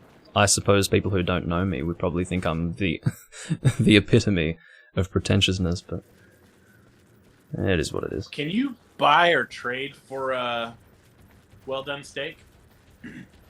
No, but you can buy raw meat, I think, and then have it cooked via rice roast. Yeah, I know that, but somehow I seem to... I can see in my mind's eye being able to trade for... This is a tiny Kezu, what the fuck? But yeah, I can somehow see trading for well-done steaks, but yeah, definitely just buying raw meat is easier. Okay, I'm just asking because I'm running out of hot meat. You never run out of hot meat, baby. Isn't that a little weird? No.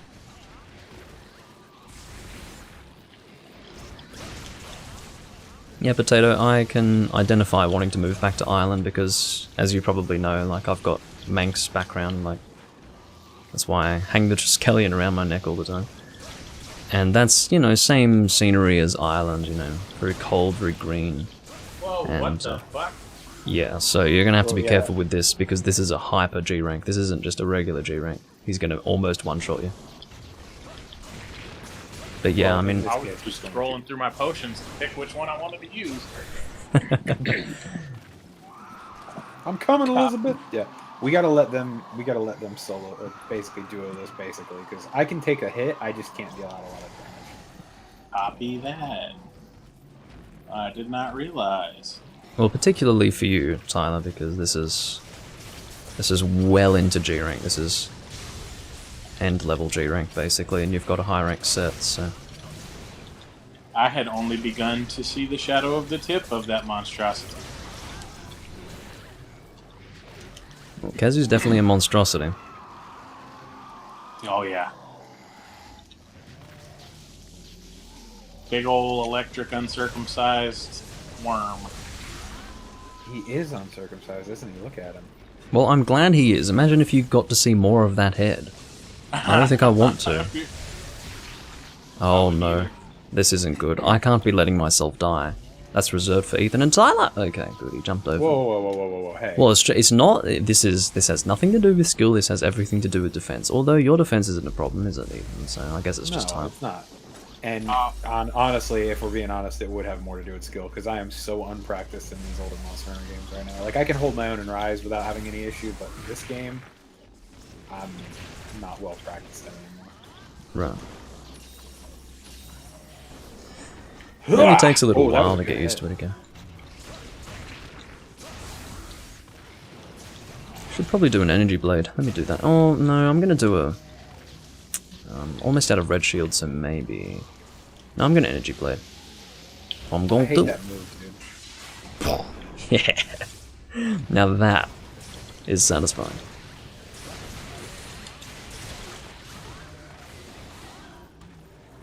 That is such a cool move. By the way, the sword dance is more or less what Perfect Rush looks like, but Perfect Rush is slower. I'd say that makes sense, Mikkel. There are interesting... well, I would say that Italian probably has plenty of parallels to English. I mean, they are based on the same stuff, ultimately. Don't you back that thing up on me. Ugh. Stop giving me these visuals, Tyler. Stop visualizing it. Well, he needs to stop presenting it to me, then. Listen, you're both responsible.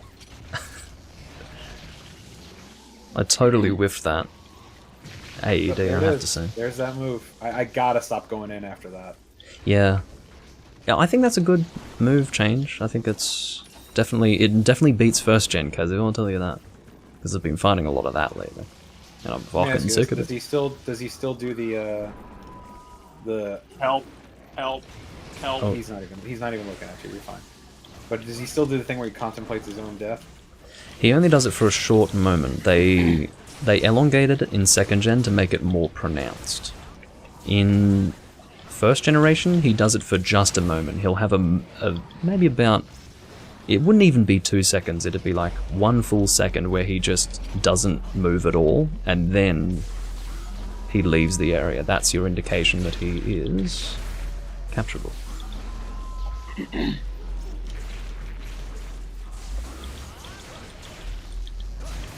Well, Alright, I'm not going in again this time. good Yeah, idea. This time I learned. That's good to hear. I'm playing very subconsciously with this Charge Blade, and I don't think I'm playing too well because I haven't played enough Charge Blade to have Well, you've good been hitting me command. more than the monster, so Well, that's a good start. that's any indication as to how good you're playing. That's good, yeah. Well, you're definitely better with Charge Blade than I am because you mained Charge Blade for a lot of games. Yeah, but yeah, I don't know. Like my understanding was that you wanted to, because in this whole game, while I played Charge Blade, I used the strategy of the SAEDs, and I find out later that they're useless in this game. Yeah. And that's another example of Capcom doing weird shit. Like, I've got no idea what led to that. I'm quite positive that that was not intentional, for them to only make one file effective for the AEDs in Generations Ultimate, because the thing is, you can visually see that that's exactly what's going on. Because it's this tiny little explosion, because it's only using one file. I mean, why? It's fucking weird. You can see that tiny explosion, it's not even visible. I mean, compare that to 4 Ultimate. I always thought that was strange. I was always thinking why they would change the visual animation for AED. It turns out, well, it's because it's only using one file. All right, he's about to do his little orb. Looks like he got knocked out of it. I think he might have. Nope, here it is. What the hell? What are you waiting for? The lightning orb. Do it. Based on where he is in health. Well. I'm actually surprised that we haven't gotten him exhausted yet. I've been watching for it so I could hit him with a shock trap. Or not a shock trap, but a pitfall in this particular I'm not sure how exhaustion is displayed by Kazu, to be honest. He drools.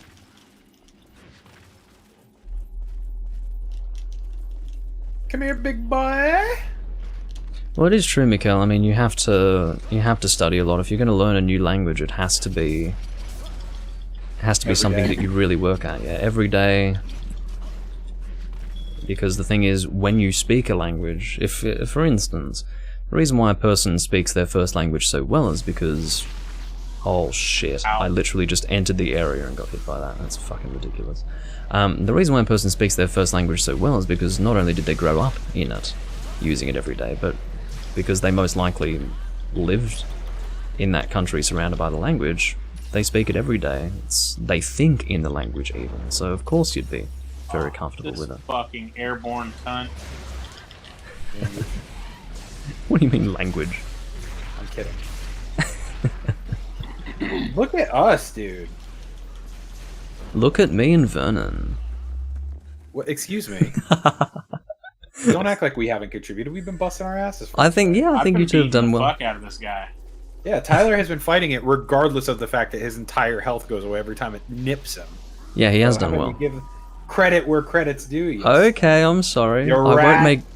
You make a joke and then I make a joke and then I'm like, you know, Dude, I you should be know that arrested. a big part of my jokes are feigning offense. Stop doing so. This You is know what I true. mean? You know me. Alright, somebody be ready to throw a trunk at it. Tyler, back up. Back up. Get away from there. Put your Oh, weapon. you don't need to tell Tyler how to pre-trank. We were fighting Rust Razor Cianator and he used all 8 tranks in that hunt.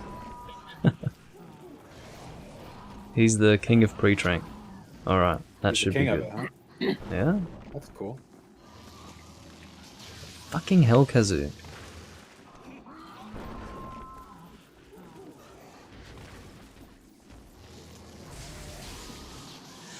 Well, this is one thing that hasn't Jesus. changed about him. Oh, he's about to wake up to a really unhappy surprise there. Yes, indeed. Yes, I am using Charge Blade Potato. It doesn't happen often, but yes, Potato is... if I ever have anything negative to say about Charge Blade, at least Potato's got my back because he hates it. And I definitely hated it in the past, but... I thought I recognized Phoenix. He's the one that was watching us play Pokemon Snap. Yeah. He was originally Vernon Hensley in the chat. In fact, the old recordings that Ethan and I used to do, he was a part of them. And it's funny, I was looking back at the old recordings of Generations Ultimate that Ethan and I were doing, and Potato was in the chat, and he was asking questions about what was going on in the game because he had only played World at the time. So it was interesting to see that. I'd forgotten that Potato was a World player exclusively. I guess it makes sense, but... I really didn't get it. What were you looking for? Pearly hide something.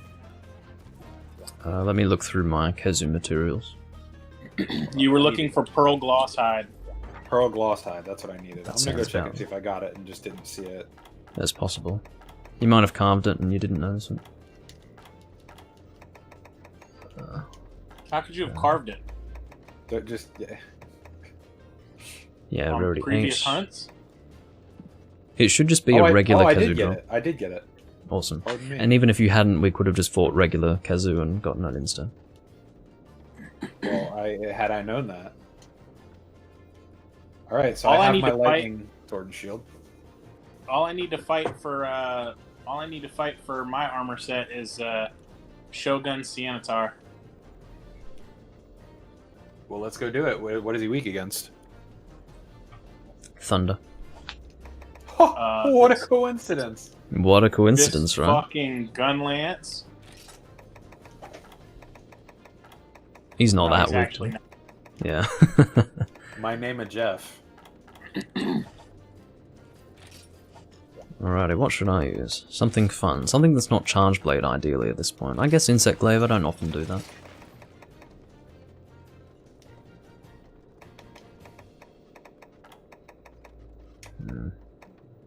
Fatalis Overlord. Yes, please. Yeah, so Ethan, you know how there's no water in the Nether? Mm-hmm. Well, because most of the enemies in the Nether are fire resistant, or fireproof, to be more accurate, Yes. you can use lava like water. So the system that I created to make a blaze farm is actually a series of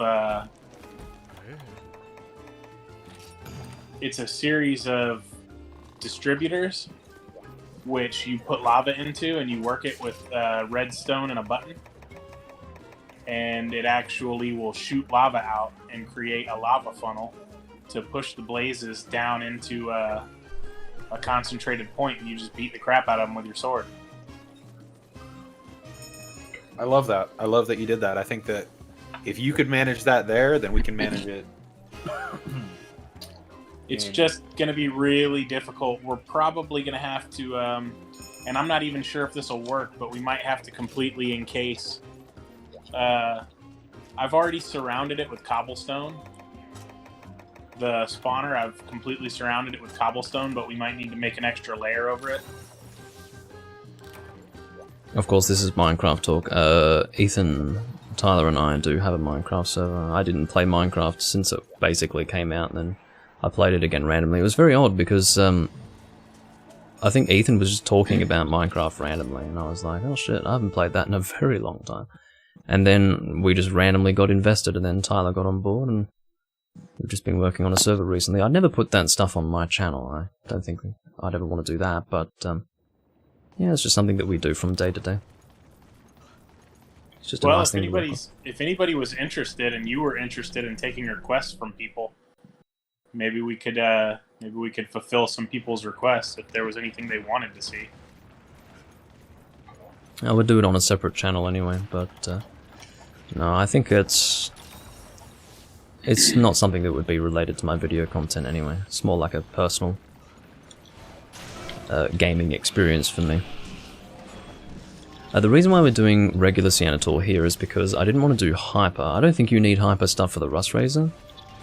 No, I don't need Hyper. I just need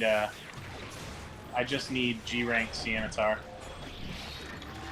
Yeah, and again, if we were to do Hyper Seanator, that would be almost a team wipe, because, well, not a team wipe, more like a Tyler wipe, because Kezu is easier to deal with at Hyper level as compared to Seanator, because the ridiculous thing about Seanator is that he's relentless. He attacks from great range, and in Hyper form he just beats the shit out of you. It's really terrible.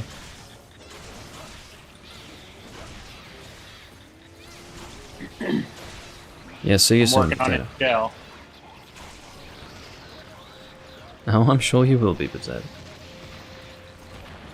May as well try.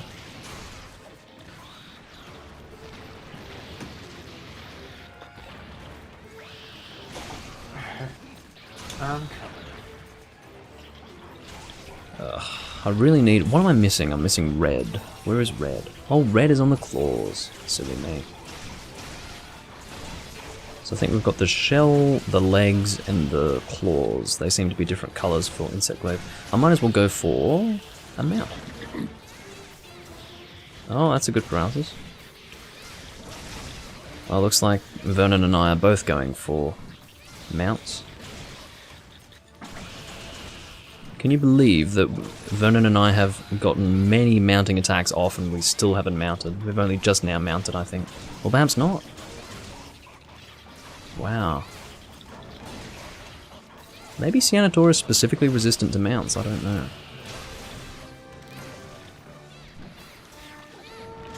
Got it. You picked up a shiny? No, I got his shell off. Oh, I see.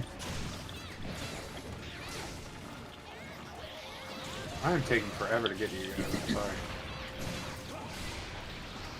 Oh, he's gonna be dead before we fucking... Yeah, he's not gonna last long. That question. That took so long for a single mount, that's unbelievable. Vernon and I were both trying to mount him for basically this whole hunt. Definitely a stark contrast to you can't Fall. mount him when he has his shell on. Once Oh, you is that break right? the shell off, then you can get a mount. Really? That's what it appears to be. Because as soon as that shell came off, you got the mount. That does make sense, but you can build up mount. Like, I guess, yeah, that would make sense, wouldn't it? In fact, I think that must be what it is, because we did so many mounting attacks that must be what it was. I was trying to kill him here. I don't think this he's guy leaving was this. such a cool fight. I like fighting the crabs. We definitely do need more crabs. We don't necessarily need Shen Galden sort of hunts, but just different crabs would be nice. I can't believe he got away from us. Oh, that was your second mount. I don't know how I didn't notice it. I guess I'm not paying any fucking attention.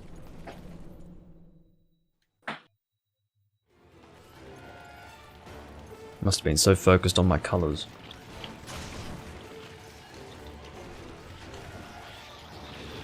That little run that Seanator just did is very Dark Souls 2. All the enemies in Dark Souls 2 move like Seanator just did.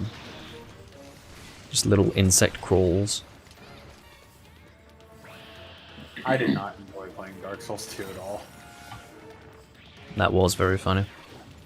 Because for those who are not familiar, Ethan and I together have played all of the Dark Souls games, and I mean, Ethan started on Bloodborne, and then he played Dark Souls 3, I think before he met me, and then we got together and played Dark Souls 3, and then we played Dark Souls 1, which he very much enjoys. I think you have decided that the first Dark Souls is your favourite, Ethan?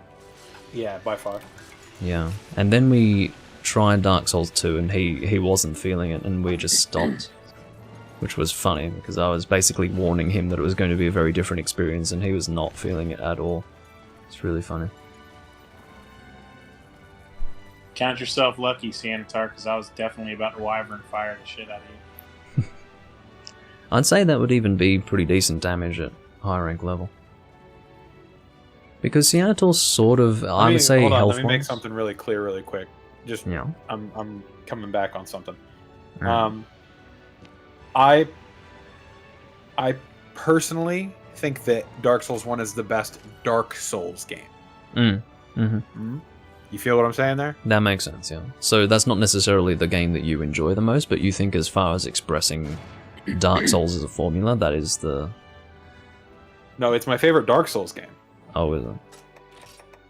It is Oh, not my so favorite you're basically saying... Souls-like. Yeah, so you prefer Bloodborne. Bloodborne is still my favorite. Ultimately, yeah. Well, there you go. I'm not like Sam. I'm not going to be like, oh yeah, like I played the older version and now it's like my favorite. It's like, listen, the one is the best out of all the Dark Souls games, no questions asked. I think it was the most fun. The world was the most beautiful, and we had some of the craziest, most hilarious experiences ever playing that game. I wish we had recorded the whole thing, but to me, Bloodborne is just, I enjoy the gameplay too much. Like to this day, I just enjoy it so much. And I do think that part of it is that it was the one you played first, as I've mentioned before, but... Yeah. Alrighty. Do you remember when I was trying to get the Man Serpent Greatsword? Oh god. And you were like, oh yeah, man, this is gonna take hours. Like, these guys never drop this thing. And I killed like 6 of them and it dropped one. Yeah, that was ridiculous. I do think you should try a Souls game, Tyler. Or is that type of game just really not for you? Tyler typically does. Well, I'll let him answer, but I will say this: Tyler doesn't typically play games that like piss him off, or that are designed to piss him off. I've watched a lot of Dark Souls. I haven't played any of it myself. I don't think that it would really be my cup of tea personally. It's just too Trial and error? It's too slogging. Like, to me, when I watched other people play it, it just felt so slow paced. Yeah, that's true, yeah. If that's not the sort of thing that sits with you, then I don't think you would enjoy it. It is very slow paced. You have to take each area one step at a time and just slowly make your way through it. It rewards patience, so that's true. If you don't think you'd enjoy that, then I don't think you'd like it at all. So were you able to make any more pieces of the armor, Tyler? No, I need more Cyantar Cortexes. Let me go double check, because I couldn't make the legs either for some reason. And I think that was Cortexes as well. Right. Welcome back then. Yeah, so I need 5 more Cyantar Cortexes, and then that'll be everything I need to make the armor. Cool. Well, in an ideal world, we would get that done in 1 hunt, but probably 2. Well, I only got 3 on this last hunt, so whether I just rolled really low or what... Well, hopefully that wasn't a lucky example. What should I use? I guess dual blades. It's been a little while. Excuse me. Okay. Suzuka Kuro. Love that guy. Hello?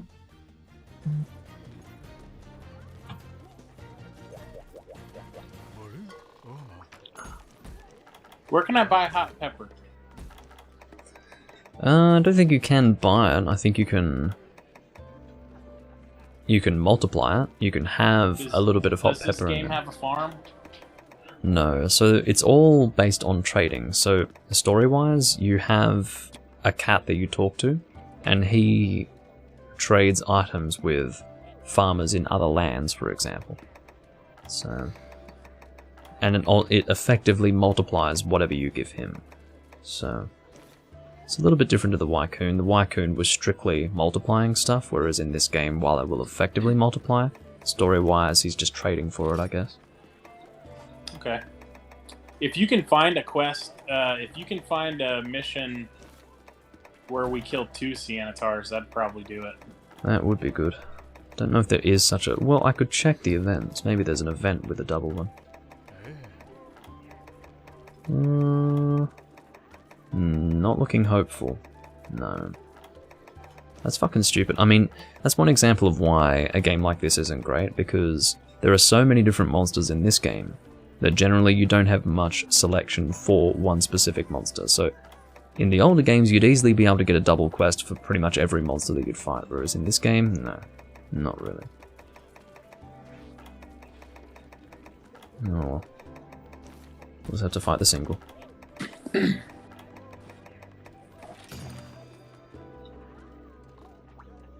I can live with that.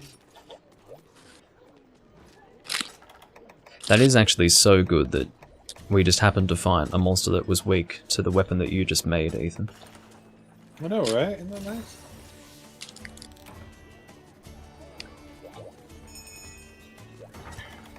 But yeah, I was talking about in... when was I talking about? Oh, it must have been with you yesterday, Tyler. How Cianator can actually be affected by pitfall traps in this game, whereas in the older games he could not. Yep, we did. We talked about it. I actually have issues with that, because it's the same as Kezu. The way Kezu no longer affects your ability to dodge him, like there was a specific reason why. It was because he can't see, so therefore you can't run away, you know. I think that's an interesting mechanic, and then they also remove the fact that you can't pitfall trap crabs. I don't think you can shock trap a Gypsaurus, which is, again, in line with how they used to do it, but I don't know why they would make it so that you can suddenly pitfall trap crabs. It just seems strange to me. I understand that they're trying to streamline it a little bit, but you're also taking away the uniqueness of the monsters. Those are good things to keep in mind, that, oh, this specific monster can't be trapped in this way, and then it forces you to change how you hunt each individual monster. It's so easy to take the monsters and fight them all in the same way, but the more variation you can get, the better.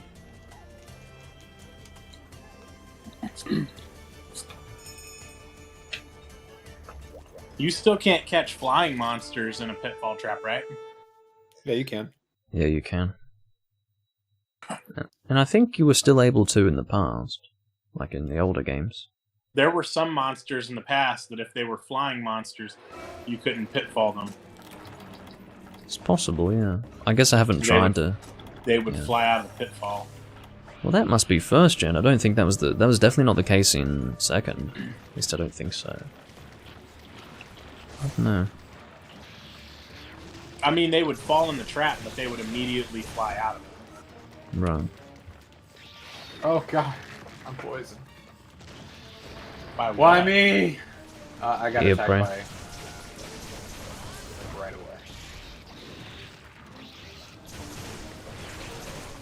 Those things are freaking annoying. One of them are cold drinks. You need a cold drink, or are you good on your Mega Dash juice, everybody? Well, the Mega Dash juices wouldn't really help with cold, or with heat rather, but yes. I usually have my drinks under control. Just being a third. Oh, I understood that. Oh, okay. Well, you know how I am. I have a compulsion to clarify. A compulsion to clarify. That sounds like such a kick-ass band name. It really does. Jeez, that's cool. Put that on a shirt. Yeah, like for example, in the Asian put that countries. on the front of a shirt. Put that on the front of a shirt, and then on the back, put the definitions of compulsion and clarification. It's just funny because I think of Asian countries and how they always have these terrible English phrases that actually don't fucking mean anything. I could go over to those countries and be like, hey, you know what you need to put on a shirt? Compulsion to clarify. God damn, I gotta get away from Fern because he's just fucking me up.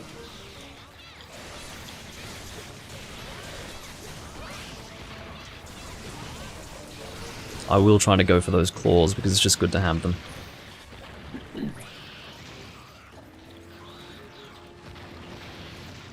I'll go for the left one. Actually, yeah, we'll do that.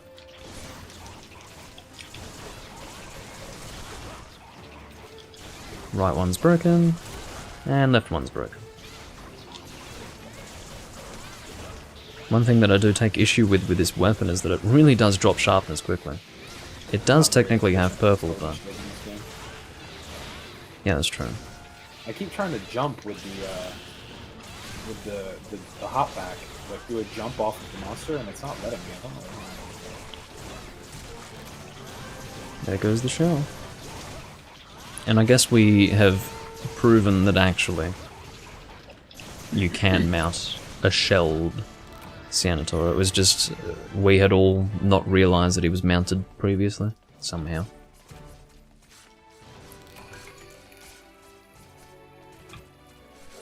I obviously wasn't paying attention. For reference, I will see how many cortexes I managed to get. I think I just carved 3. Yeah, I did. That's not too bad. I just carved 2. That's good. So if I get 3 from the item box, we're good. I'd say that's definitely possible. This new phone is kind of nice. What did you get? I got the Samsung 21 Ultra Plus. Oh, Samsung Galaxy 21 Ultra Plus. It's like the newest phone on the market. It's apparently really nice. I don't know. That's just a bunch of words strung together, bro. Yeah, it feels like my old phone with better hardware. That's it. Ultra S21, did you say? Yeah. Okay.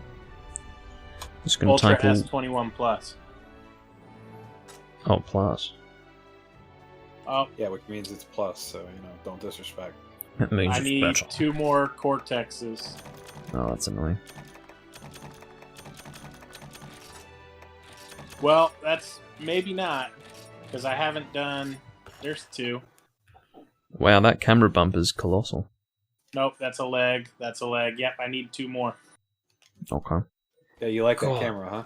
Man, that camera bump is huge. The regular S21 has like sort of a reasonable camera bump, but the Plus is like, check out my camera bump. It's like the woman with her tits hanging out, you know? What? Hello? It's called Too Much of a Good Thing, Ethan. No. Check this out.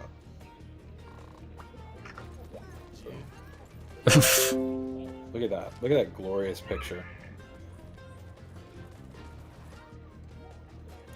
I suppose that's glorious? I don't know. I would That's say low that light, dude. That's low light. it is low light, yeah. Really high res for low light. I suppose that's true. I don't know anything about cameras, man. I'll be honest with you, I didn't buy it for the camera.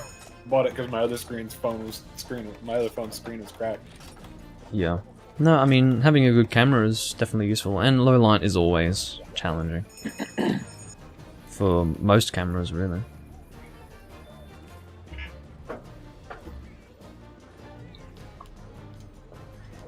So yeah, for those who are not familiar, we are trying to get Tyler the Rust Razor Senator armor set. And we've done quite a bit of Rust Razor so far.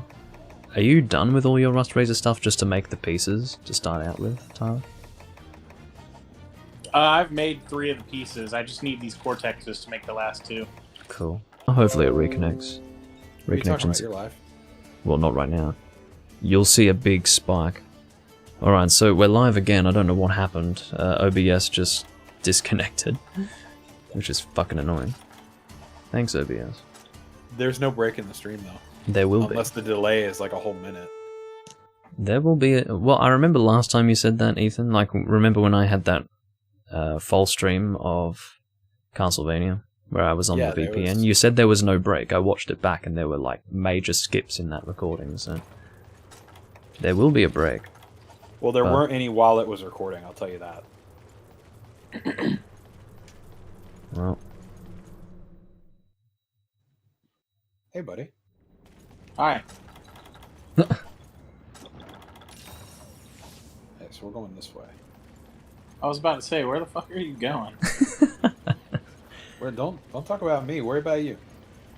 I'm a pro at this game, man. I used to be the best of the best. The best Is that of right? the best.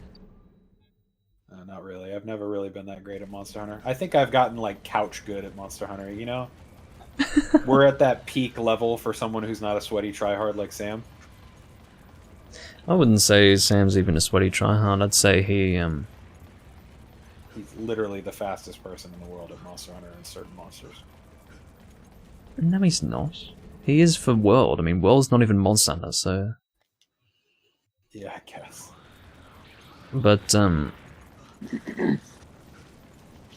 that's only because he played a lot of World. I don't know what compelled him to play so much World, but... that's one of the ways in which we don't really meet eye to eye. It's opinions regarding World, but it's so interesting that in spite of the And fact... Minecraft. Sorry, bud. Dirt huts. Dirt huts. But, Yeah, but that was the fastest dirt hut ever erected in Minecraft, though. oh, I don't know if you could measure that. It's very easy to erect a dirt hut. But, That's what I hate about mass shelling. Not only do I hit my team, but I also fucking overshell. So now my gun's overheated. What a fucking mess. oh dear. But yeah, it was funny, Sam was one of the first to really take on board my negative opinions of World when people were not so willing to do so, and he was always, like, quite into World. He always very much enjoyed that. So I feel like because he played so much of it, he was able to clearly see its faults, so he was able to take on board what I was saying. He didn't necessarily agree with it, but he could take it on board, whereas other people, not only did they disagree, they couldn't take it on board. They were like, I don't understand why this bothers you. So I definitely had a number of dead-end conversations with people, say 3 months into World's existence, that were basically like, okay, I don't like this about World, I don't like that they changed this, and then, you know, the response would be, well, I don't see the problem in that. Well, that's where we differ, isn't it? Can't always agree. Tyler describes World as being too busy. I think that's possibly true. Yeah, could you actually elaborate on that? Because last time you said it, I know what you mean when you say that, but I'd love to hear your explanation. With it being too busy? Yeah. Oh, I mean, there's just... It's just there's so much crammed into it that feels almost unnecessary, like with them adding Clutch Claw and the tracker bugs, and, you know... When there is absolutely nothing wrong with the paintball system. Right. Scout flies are really shit. I think most people agree that scout flies are really crap, and I think the main reason is because it just suddenly changes the direction of your camera. I think if it didn't suddenly change the direction of your camera, more people would be forgiving of it, but there's a bit more to it than that for me. I think just their very existence is unnecessary, and definitely the paintball system is superior. What really bothers me about the God, what are they called? The scout flies? Scout flies. Yeah. What really bothers me about scout flies is that they're just like a thinly veiled in-game... They're a very thinly veiled in-game, like... Arrow? Spoon feeding, you know what I mean? Like... Yeah. You know, some games, they don't even try and cover it up. They're just like, hey, check it out, follow this glowing line on the ground. You know, but the scout flies are that, but like, they're like, no, it's not that. Because it's scout flies. Yeah. Yeah. No, that's true. And we're going to make you work for it just a tiny bit in order for it to actually track the monster. Yeah, That's actually, true. that's a really good way of putting it. They always bothered me, but the thing that annoyed me the most about monsters was like, here's the thing. I really like the idea of building a hunter's notebook. I love that. Yeah. That is something, like building your own wiki inside the game based on what you fought, based on the information that you've collected, is really cool. But the scout fly thing, I think it's an example of them going too far with something. Like, that aspect of the game never needed to be changed, because here's the thing: at the end of the day, everyone's going to know this monster always spawns in one of two places. Once they've gotten to like middle of the game, they always know. And then like, it's also dependent on the quests and stuff like that. But all you need to do, in my opinion, is leave in paintballs. And you can still have that tracker quest because like you're still tracking the monster along the ground. Like, yeah, okay, the monster's clearly in this direction. How about instead of making it to where the monsters like rubbings and stuff are everywhere when you're playing, actually make it be like, okay, there's only like rubbings and stuff around where the monster would be hanging out. And that can contribute to your hunter's notebook while once you find the monster, you paintball it. You got way closer to your mic in that moment, Ethan. I had to drop your volume by like 25 to 30%. Because I was looking at it. Oh dear. No, but I agree, and quite frankly, I don't blame Capcom for trying to do what they did with Scout Flies and the whole scouting system, like the tracking system. I think the idea is that they wanted the player to interact more with the environment, like the idea being that of course the monster is interacting with the environment, so therefore they would leave signs in the environment that they had been there, and then you interact with that. I think that's great. It's just, I always strike a balance between concepts and then gameplay. You might have a good idea in concept, but does it translate well into gameplay? Is it better than what was previously present? In my opinion, the answer is no for Scout Flies. I think what they've done is interesting, and I appreciate what led them to it, but I don't think it is a better experience, so therefore, not a fan. Yeah. We've got the full set there. Yeah, there we go, there's the full set. So you've got... oh, your health plus 50 comes from the talisman. Oh, I see. So that is going to be a little bit better for gun lance than what you had before. Your defense is not amazing. Were you able to upgrade any of your pieces, Tyler? I didn't try. Yeah, so you should have enough... I'd say you'd have enough tickets to upgrade maybe 3 pieces, or maybe even 4, but... you probably don't have the materials to do it.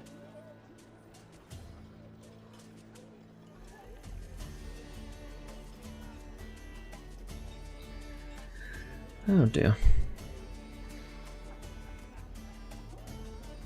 Yeah, I don't know. I feel very glad that Rise is not, or rather Capcom's not afraid to have Rise depart a little bit from the world interpretation of 5th generation. I think World was very much a tentative, you know, dipping of the toe into the water sort of thing, where they wanted to see how much they could change while keeping the essence of Monster Hunter, and in the process they basically alienated the Japanese players. I think the Japanese players felt incredibly disenfranchised by the changes that were made in World for the reason that it clearly was...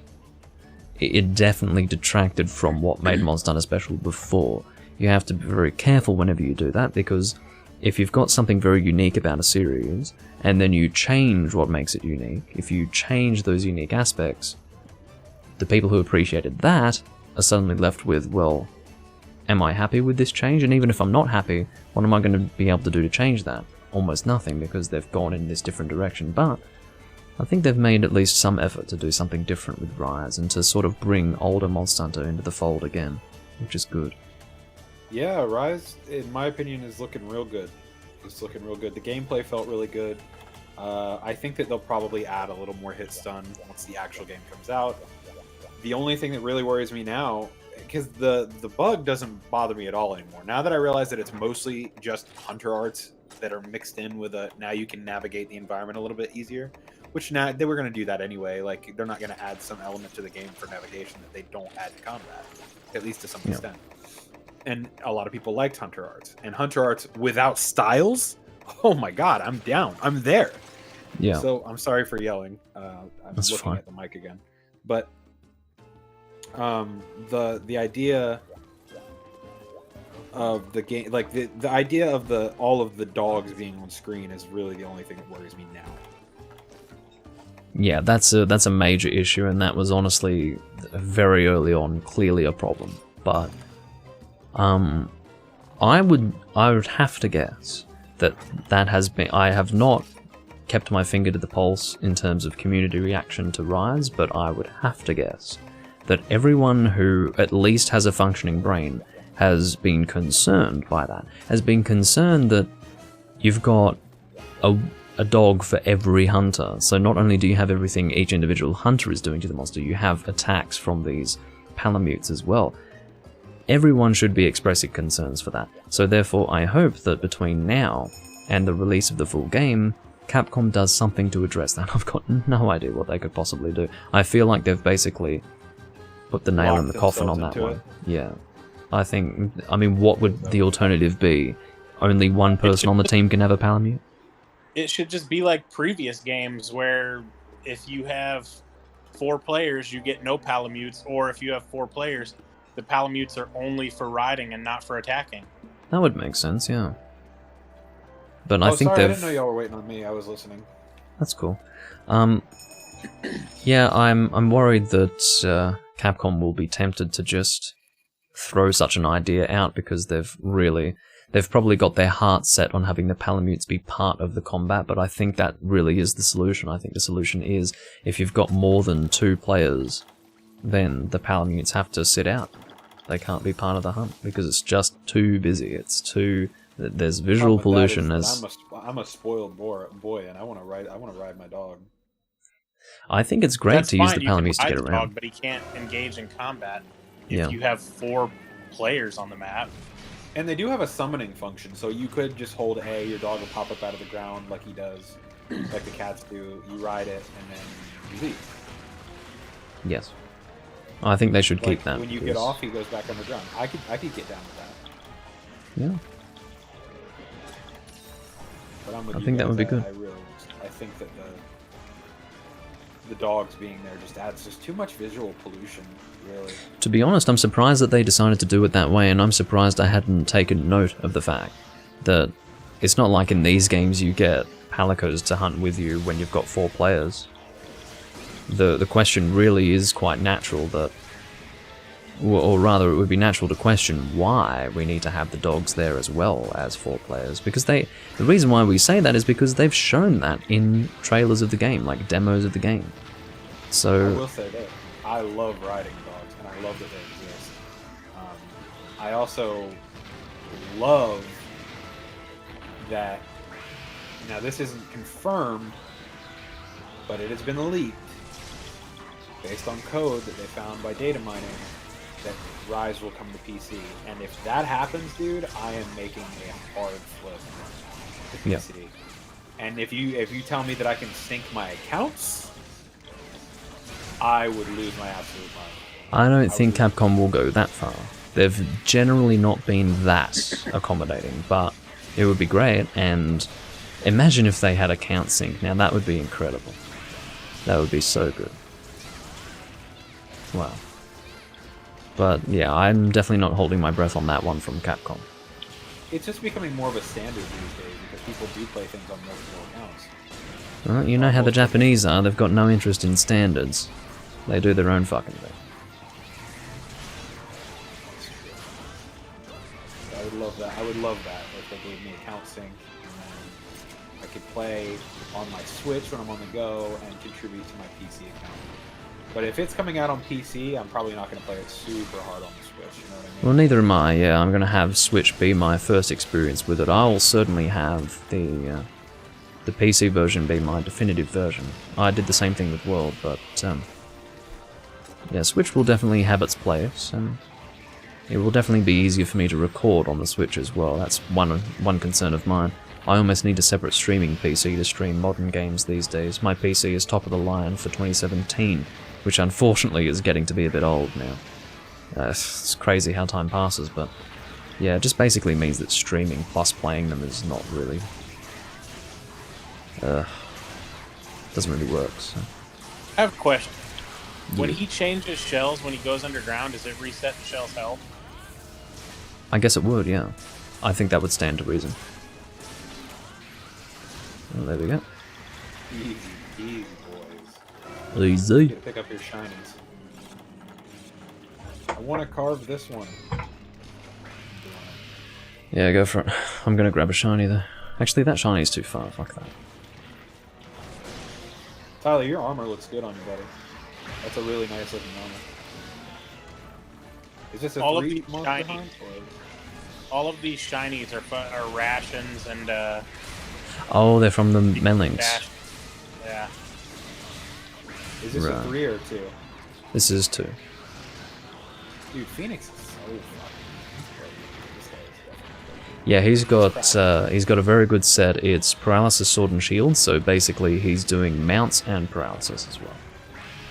yeah, dude, he's crap. He's definitely carrying the team right now. I gotta Although get this. am getting more comfortable with sword and shield after using it for a while. Sorry, Ethan. I had to get that off to preserve my hotness. No, you don't need to preserve your hot. Yeah, you were born with it, and you're gonna die with I didn't want my gun to cool down. it. Ah, you missed, you fat piece of shit. I hate the water beams of this monster. I mean, it's interesting because it's a bit of a head nod to the Freedom Unite exclusive subspecies of Terra Cyanator, but fucking hell, I don't need water beam Cyanator, thank you. Could have lived with that being exclusive. Did you know that in this game I only ever eat for defense up large? Me It's too. not a bad thing to do. I would say that I eat for defense up more than I eat for attack up. Oh, fuck off. We were talking yesterday about how Cyanator's basically pissing on us. I mean, where else would that water be coming from? I remember this monster being harder. Now, maybe it was because we were soloing him or two-manning him, but... don't know if you I think remember, you're... I had to make parts of his armor too. I think you're remembering Hyper Cyanator. He is very difficult. Rust Razor, one of the easier deviants, I would say. Whereas Hyper Cyanator is a fucking nightmare. That's fucking embarrassing. I didn't realize my health was that low. That's fine. I mean, while your set isn't as low defense as it was, you're still kind of at fairly low defense for G rank. You're sitting at about 606, which is not ideal. 700 is considered to be more or less the sensible minimum for G rank defense. Yeah, I think I'm sitting at like 698 with my set or something. By some people's standards, 800 is the minimum. Because you can go as high as 900 and above with very well optimized sets for defense. So. And for reference, my set is 799, which is, you know, it still kind of feels low. In other words, just barely hitting 600 is very low for G rank, so I wouldn't beat yourself up over it. Trying to get Dragon Blast out if I can. He's limping away. I love the Glavenus skull, man. That is great. What a great addition. First of all, Glavenus is probably my favorite monster since he's my favorite new monster to ever come out. I think he's awesome, yeah. Yeah, he's like one of the coolest things. I've always agonized over whether I prefer Glavenus to Astalos when it comes to the Fated 4. I'm guessing it's a clear win for Astalos for you. Or, sorry, for Glavenus for you. But for me, Astalos is the nicest design. Feels like a lightning Rathalos. Yeah, well, I knew that was going to be most people's complaint with Astalos, but for me, I think he has a really nice design. I love the axe on his head. I love that he's got these insectoid wings. They've almost got this rainbow look to them. I don't think like how neon he is. He's just too neon. I wish that he looked more natural. Right. He kind of gives me the same vibes that Rocket Dragon gives. Well, Rocket Dragon is... Valstrax. He's very Frontier. It's like... I don't like that. I like it when the monsters are more natural looking. Yeah. Valstrax looks like he was taken straight out of Frontier and put in this game. Valstrax was a man. He was a dragon man. Maybe he was just a rocket.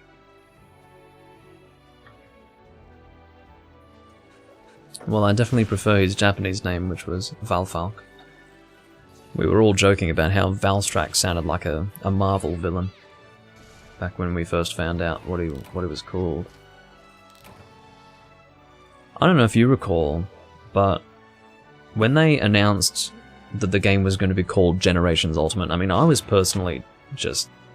I thought that was hilarious, because I remember I was thinking that if Double Cross were to ever get a G-rank game, I was genuinely wondering what they would call it, because I didn't think that it was going to be called Generations Ultimate. I just thought, no, that's so stupid. I mean, technically, the word that they've used in the English games for G has been Ultimate, which is fine, but that doesn't work for Generations. I mean, you're not going to call it Generations Ultimate. And then they come out with the announcement that Generations Ultimate is coming, and I'm like, come on, that was the best you could think of? It doesn't flow well. I mean, we're used to it now. Would you prefer they call it like Generations Legends Edition? I'm not sure what I'd prefer, but even something like Ultimate Generations would be better. Think about it. Monster Hunter Generations Ultimate, that's a terrible name for a video game. We're used to it because, you know, we've been seeing Ultimate at the end of names for Monster Hunter games to denote a G-rank game, but it's really awkward. Doesn't look good. I honestly would have preferred that they stuck with the word Unite, because Monster Hunter Portable 2nd G was called Monster Hunter Freedom Unite. I would have preferred that they had Monster Hunter 3 Unite. I mean, maybe I wouldn't prefer that. That kind of doesn't sound great either. But, yeah. Monster Hunter Generations Unite. That would actually be better. Generations Unite actually sounds like a phrase. Generations Ultimate is not a phrase. It's like two random words put together. That's what it sounds like. Whereas, Kind of like his new phone. in the case of Generations Unite, it sounds like the uniting of the generations, which actually makes sense. If you were to put it into a phrase, it would be Ultimate Generations, not Generations Ultimate. So, how are you going for materials, Tyler? Just upgraded 2 more pieces. That's awesome.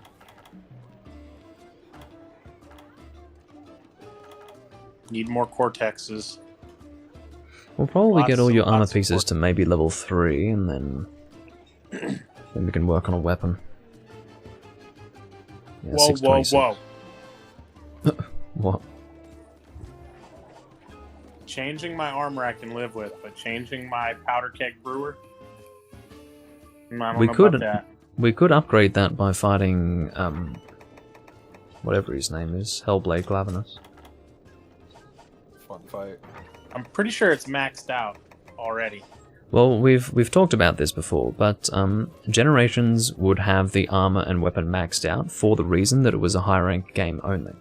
But because in this game it's G rank, the previously high rank deviant monsters have gone to G rank levels, so you can upgrade the high rank weapons to G rank for that reason.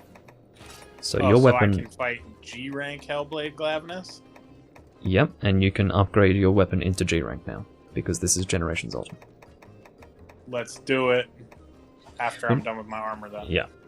I'll do that first. I might go for... No, I can't go status, because my status set still isn't complete. And I'm not even going to talk about why. It's fucking pissing me off, and it's one of the things that I have a problem with in this game. Yeah, Tundra is not rare. Fucking Meowth hunters. Meowth's a shit. Meowth's a waste of my time. Okay, might go with... Rapid normal, why not? I never use this fucking set. This was like my first light bow gun set in this game. I must have made this at like Hunter rank 80 or something. But it's a good set. Don't know what Vernon's posted. Did Brad add you to Snapchat? Yep. He's now pretending that he's not my brother. What? Like actively? Yeah. This is what we do in our family, I'm sorry. Did you two have an argument, or...? No. He's pretending that... Because I asked if he was my brother, and he goes, no, we went out one night after you got really drunk and you never called. What? Right. He said, who is Tyler?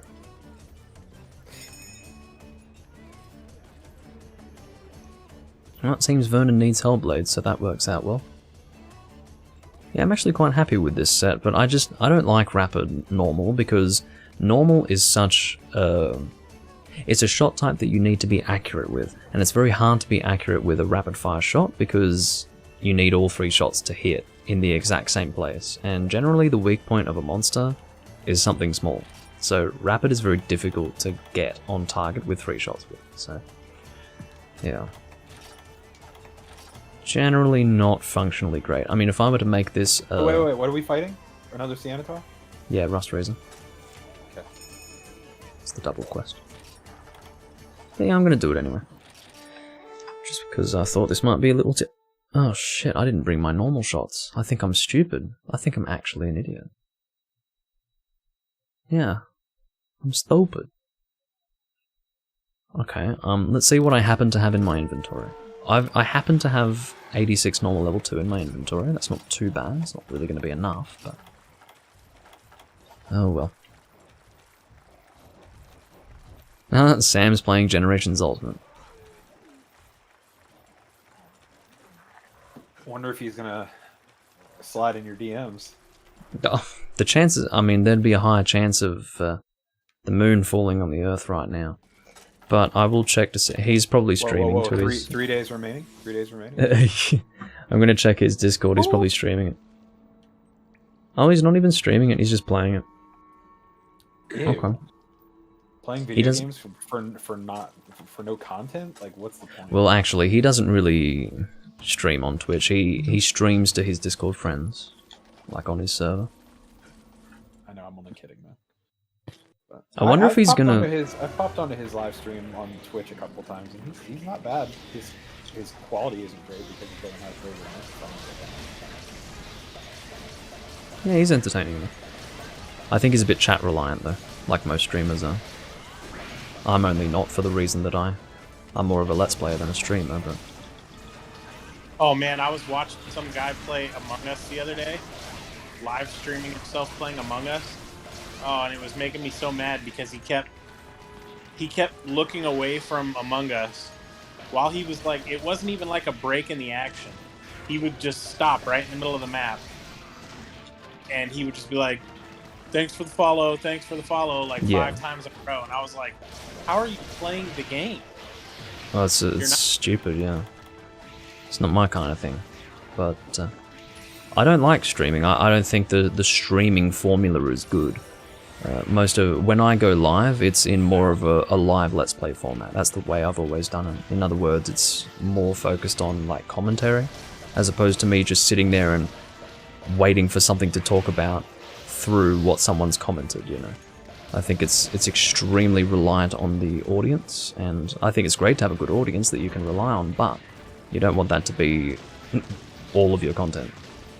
So that's the way I look at it. Certainly hasn't done me any favors, but I guess that's because I don't play interesting games. What can I say? Yeah, but you're always very responsive to chat, so like, I would say the only reason you don't have a bigger following is because you play fucking boo-boo ass old games. Boo-boo ass old games. That's what I said! You mean classics?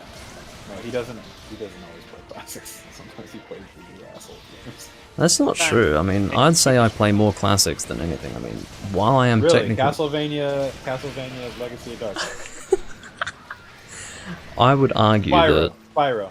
Okay. So, you pull out, like, the 2 most obvious examples of boo-boo arsehole games. Okay.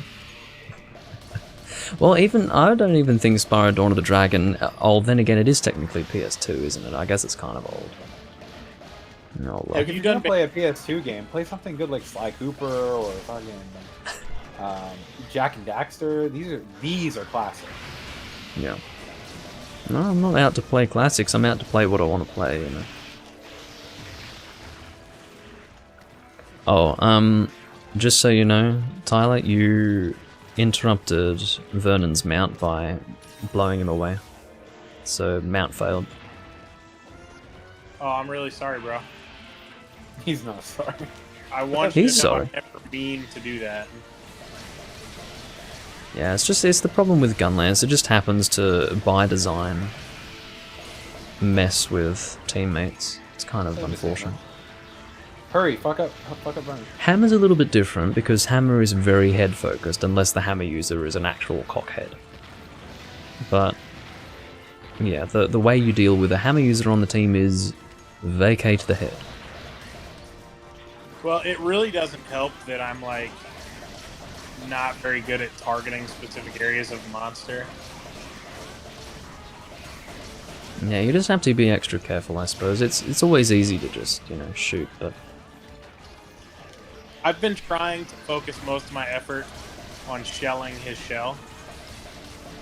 I'm coming in hot. It's okay, you saved me from damage. Yeah, and I also missed getting any damage because he jumped up right over my attack. I would say that still dealt the damage. I would guarantee that lag compensation would still deal with damage then. Dude, I love Chaos Oil. Easily, like, the best sword and shield hunter. I do like that. I don't have level 3 though, because that requires a Hyper Silver and Hyper Gold double quest. Haven't done that quest yet. I somehow do. Oh no, I don't. I have 2. That's a bummer. 2 is still good, but 3 is even better, obviously. Oh, he's about to hit me. You'd think at like Hunter rank 717 I would have that quest done by now, but no. I'll play how I want.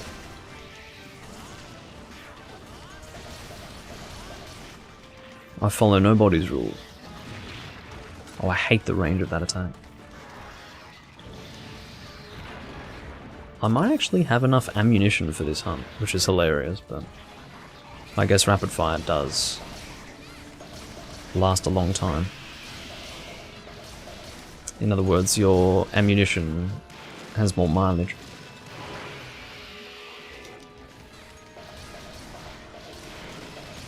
Oh.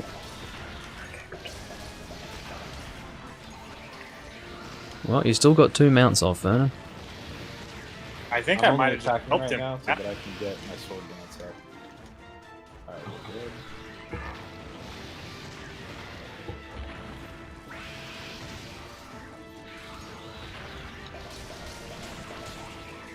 Sorry. Got you in a bit of a stun lock there. Oh, that's so annoying. The other Cyanotaur despawned in that time. That would have only been like 2 or 3 minutes. I'm so used to the PS2 Monster Hunter games where the monsters don't despawn and you can just carve them whenever you fucking want. I wish they didn't do that in these games. I'm pretty sure I carved the first one.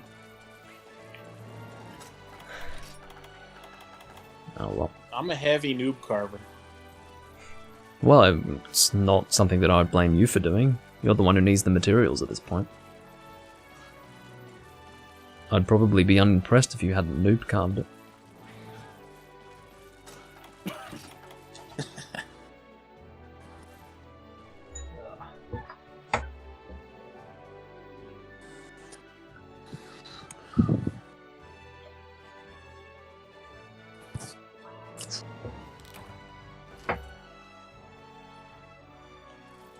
But yeah, if either of you get to the point where you feel like you've played enough, do let me know. And we'll finish up, but I'm cool to go for however long, but yeah. It's in your hands. Did you tell him I sold him out? Yeah, I did. I was like, bro, Tyler has confirmed that this is you. Stop it. Was I not supposed to? You know. He just hit me up and was like, did you sell me out? Tell him yes.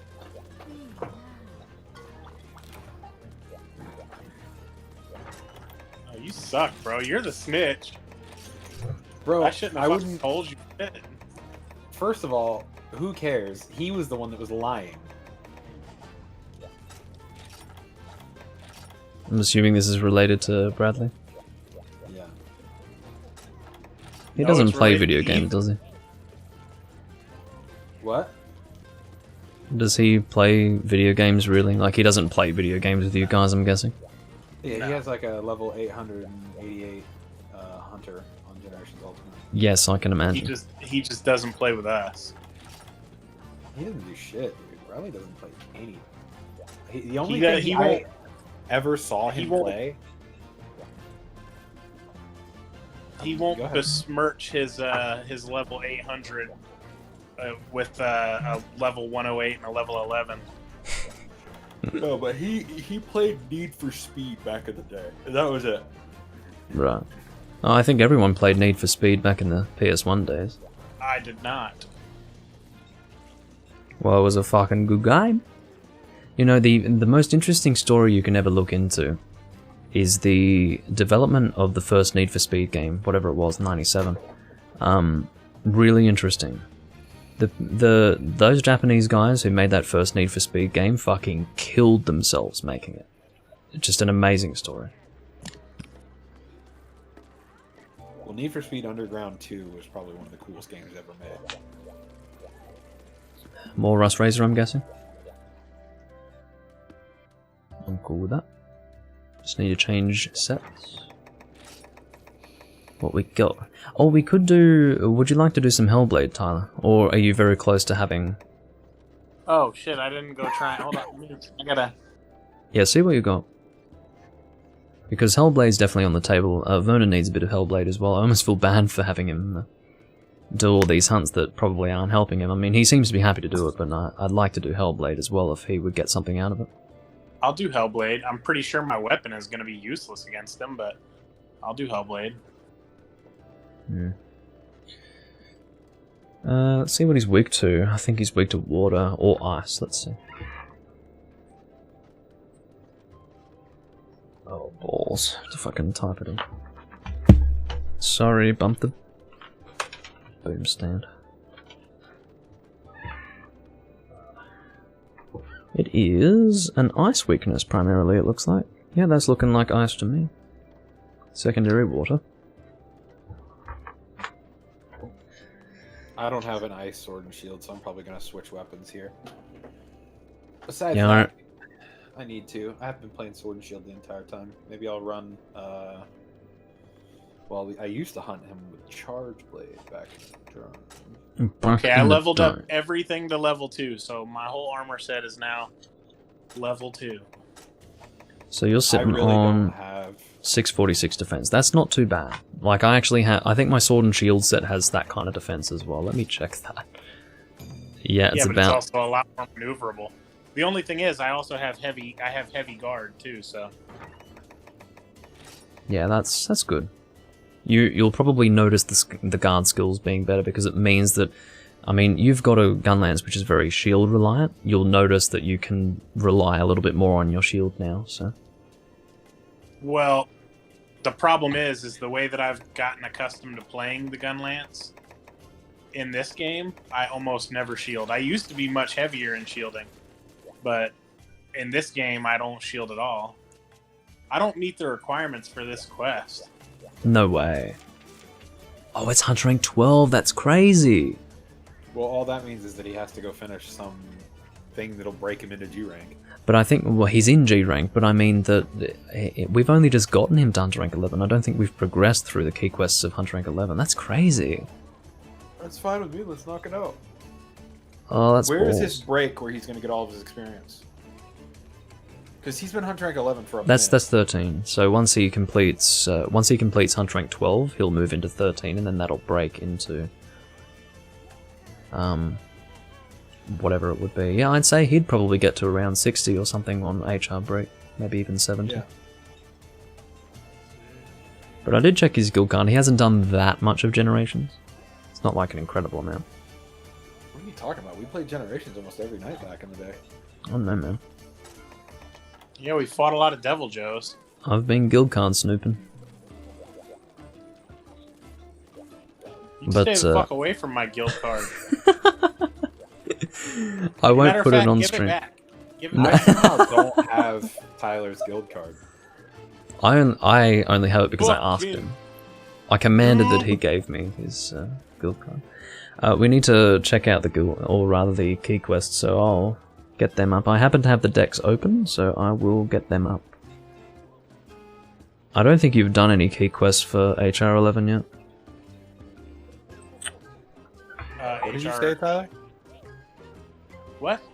What did you say right before all this? You said fucking something? I don't remember. A fucking noob. Oh, I thought you said that other thing that me and Doom like to every now and then say to each other. What? Well, we can't You can't say it here. The worst thing is I don't even know what it is, so... I'll tell you later. Okay. Okay. So... we need Pinnacle Pioneering, which is the Astalos quest. If you check Hunter Rank 11, Tyler, do you have any of the quests completed? I just wonder if we managed to get through that at all.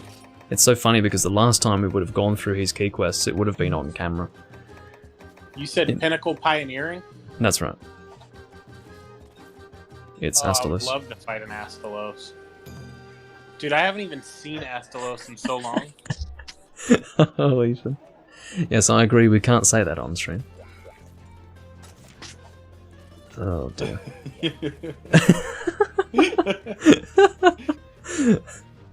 Highly inappropriate. Highly. Holy fuck, dude.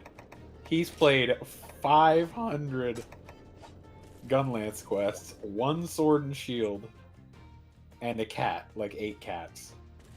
Yeah. I wasn't going to put it on stream, but you know. It's not like it's shameful, there's nothing wrong with that, I just mean, like... Your boy knows what he likes. Yes. Well, when he said that... no, I said to him, so you're feeling like sticking with Gunlance, or were you wanting to branch out into another weapon type? And he said, well, look, I usually find myself using Gunlance more than anything else. And I'm thinking, okay, fair enough. And then I looked at his guild card and I'm like, yeah, actually, you really do find yourself using Gunlance more than anything else. Which Why is fun. That so funny? I don't know, man. It's just, you like Gunlance, ain't nothing wrong with that. The only reason why it would be funny is because I personally cannot use the same weapon type repeatedly. I get so bored of it. And... I mean, Gunlance is good, but one thing with Gunlance I've found is that because of its limited mobility, it usually starts to give me the shits after a period of time. I feel like I can't move with the monster properly, and then I need to move to something maybe a little faster. Tyler is eventually going to get bored of Gunlance and learn a new weapon, but the thing is that he hasn't gotten to that point yet. You got to that point with like every weapon at one point. You've played more Monster Hunter than the guys who made the game. Well, I think, Tyler, you said that you played a lot of bowgun in Triad, didn't you?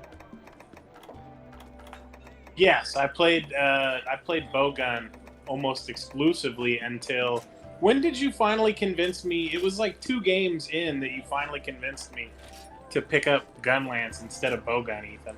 But I was a bowgunner for 2 games. 3 Ultimate. So when 3 Ultimate came out, you did have it, but you didn't play it very much. Because I still used the bowgun. I got pretty good with the bowgun in one game. I was a status bowgunner, and I was not bad.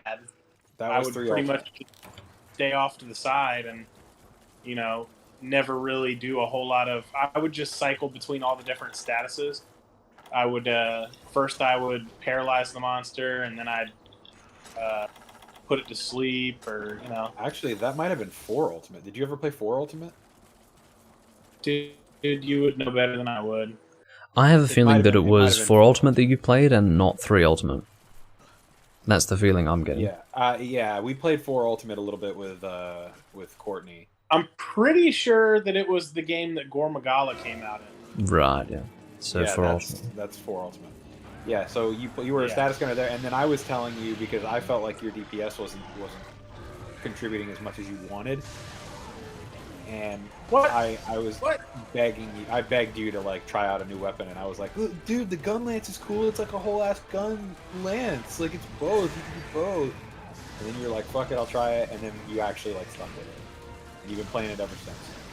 I'm sure I wasn't in love with it when I first used it. You were not. But I just kind of forced myself to use it. You didn't love it right away, but you liked it more than you liked the gun lance. Or you liked it more than you liked the gun lance.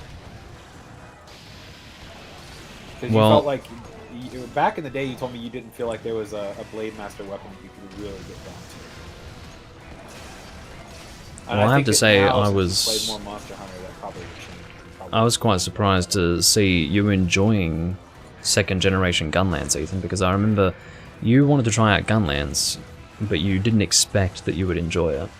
And then I hooked you up with a Gunlance in Freedom Unite, and you were like, hey, I'm actually really enjoying this, and then you tried out Gunlance, and it was either Portable 3rd or 4 Ultimate, maybe a bit of both, and you really weren't feeling it. Yeah, I still kind of feel that way. Did they ever port... I'm sorry. Go ahead. Go ahead. I was going to say, did they ever port Astalos into World? No. Because why not? He would be so much better of a monster than some of the monsters that ended up in that. It's true. He's just a gorgeous monster design. Do you know what I think they're going to do with the Fated 4? I think the idea is that in Generations Ultimate, the Fated 4 were together.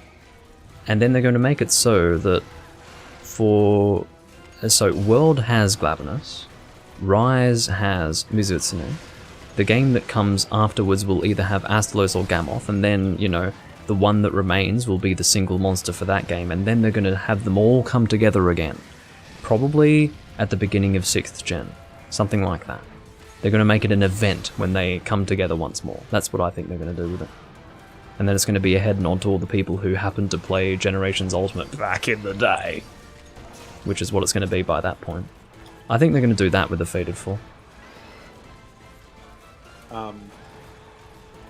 Does that make sense? Yeah, it does. Tyler, I think that after all of this time of playing Monster Hunter and kind of like getting your wits about you and becoming an actual Monster Hunter, I think that you're probably good enough now that you would actually enjoy exploring other weapons. Because that's what happened to me. I was so stuck on one weapon. I never wanted to leave Hammer. And then once I found Charge Blade, I never wanted to leave Charge Blade. And every game since, I've like learned a new weapon. Now, I don't try and rush it. I don't like try and learn multiple in one game, but I definitely think that you might find you enjoy playing Monster Hunter a little bit more if you explored it a little bit, ventured out, maybe jumped into a... Have I ever given you the impression that I don't enjoy playing Monster Hunter at all? No, not at all. But that's the thing. Like, you haven't gotten to that point with a weapon yet where you're just like, I can't look at this thing. Yeah. And you will. Like, I almost never want to play Hammer anymore despite being so good with it. Yeah. That's true, actually. You were definitely a Hammer main when I knew you, but... Like, when I first came to know you, that is to say. But now I never see you use Hammer, so... I guess you were like a Tri-Hammer user? Yeah. Dude, when I played Tri, I was Hammer all the way. Wouldn't touch anything else. Yeah. No, Hammer was very good in Tri for the reason that Super Pound was much easier to get off than Triple Pound, and Super Pound was the stronger of the two attacks, so... Yeah. Hammer was the way to go. I definitely did a lot of Hammer in Tri as well. There you got a mantle. And then in 3 Ultimate, I played Hammer, and then I kind of got bored of Hammer and I tried Bow. I was okay with Bow, but I never got the Kelby Bow. I was a Bow main in 3 Ultimate until I went to 4 Ultimate where I played Charge Blade. And I played Charge Blade again in 3 Ultimate, or in Generations with you, Tyler. And then after Generations, I started playing World, where I was a Charge Blade player, and then a Bow player. And then in Iceborne, I learned that I loved the Sword and Shield. And then since then, I've been exploring Sword and Shield in other games as well. It's very interesting because a lot of people's entrance point into Bow was the Kelby Bow. So many people had never used a bow before, and then the Kelby Bow was basically the meta of 3 Ultimate because Slime was broken. And the Kelby Bow was the most broken of the slime weapons, so a lot of people used Bow for the first time, and that was their entrance into it. It certainly wasn't for me, but my entrance into Bow, interestingly, was... I didn't really use it very much in Portable 3rd. I didn't use it at all in Freedom Unite, but a little bit in Portable 3rd, but what really broke me into it was wanting a ranged weapon for abyssal laggy glitch runs in 3 Ultimate. And I finally gave it a try, and I went with that. I felt that it was better for glitch runs than Bowgun, because with Bow you didn't have to worry so much about ammunition, you'd just, you know, have your damage and then that was it. And so for doing multiple quests in a line, like say you're farming something, like Abyssal Laggy in the glitch scenario, it's just easier to have the Bow and not worry about ammo. So that really broke me into Bow. And I did actually technically have a set for the Kelpie bow, but once I ran out of equipment sets in 3 Ultimate, I just removed it, and I was like, I don't want this. Why do I need Well, this? I'm gonna be honest. I never really liked bow. I tried bow in multiple games. The only game that I really liked it in was World. I'm excited that we're getting the best of both in Rise, because I don't know if anyone in the chat has heard about this, but in Rise, we're getting varied shot types again.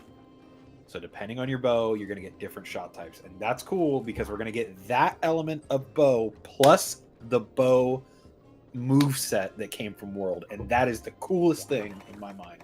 That is pretty cool.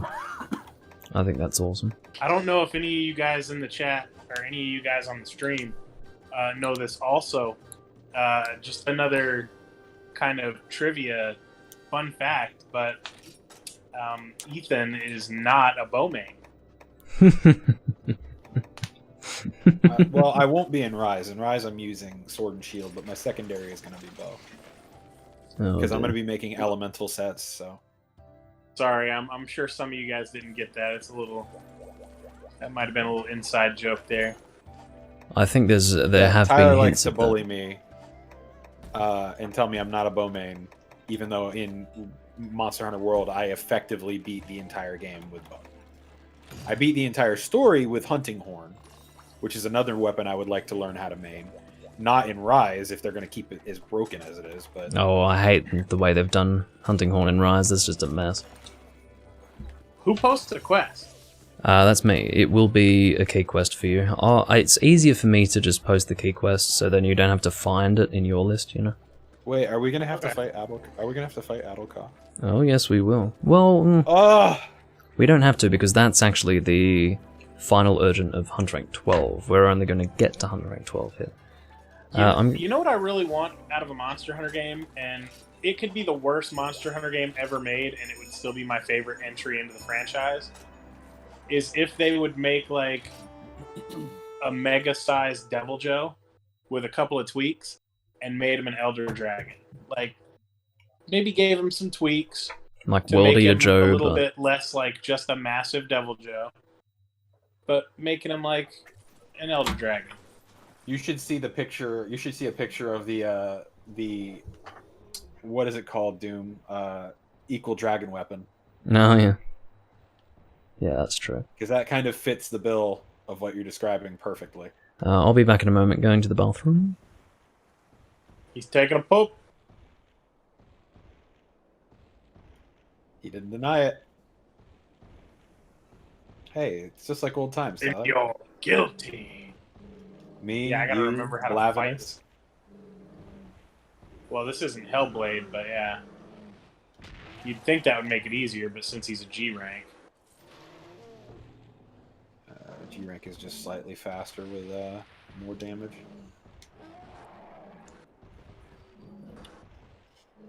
Oh, you're really selling me on it, bro. He won't stop roaring. I noticed.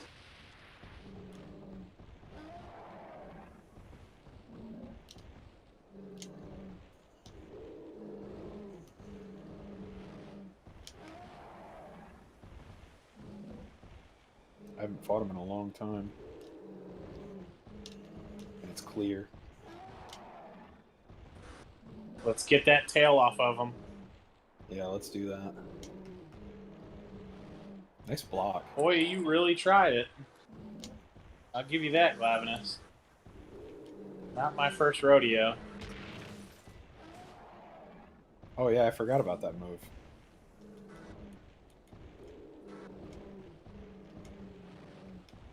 Been a long time, Glav. Here comes the spinny.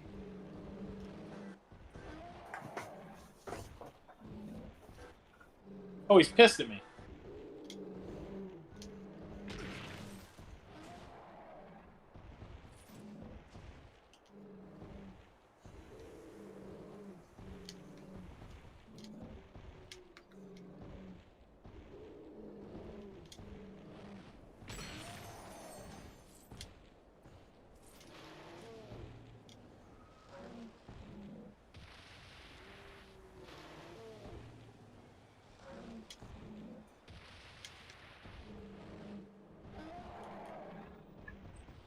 I'm Lower your back. hitboxes, Lav.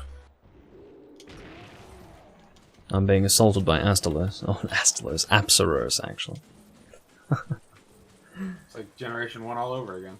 Oh, yeah, it is. You know what's one thing I love about Gunlance? Oh, no. You disconnected, Ethan. I did? Yeah. Yeah.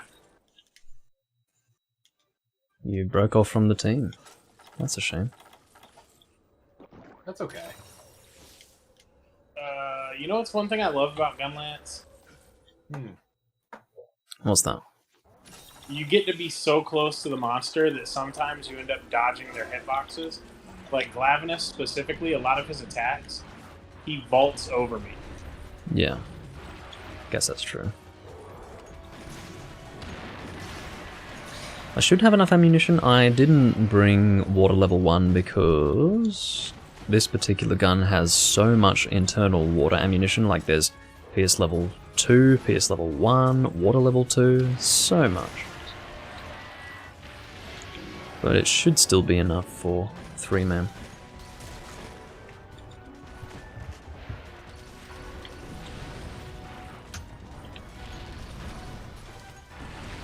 Oh.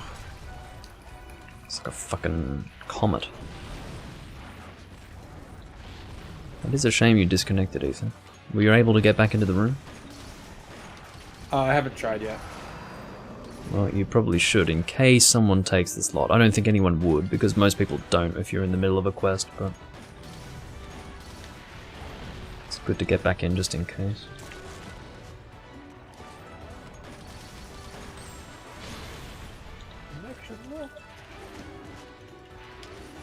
Noob gather. More like pro gather. You kind of have to noob gather for shinies because they do disappear kind of quickly, so...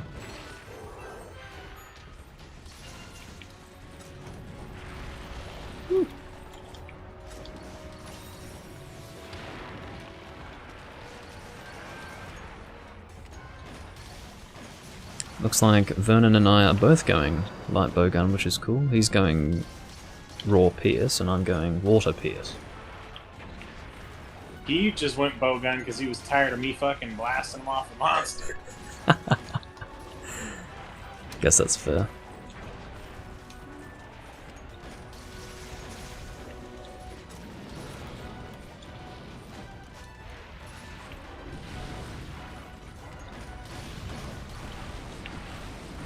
No! Fucking hell, that... he has such a wide arc of effectiveness with that triple shot. It's bloody annoying.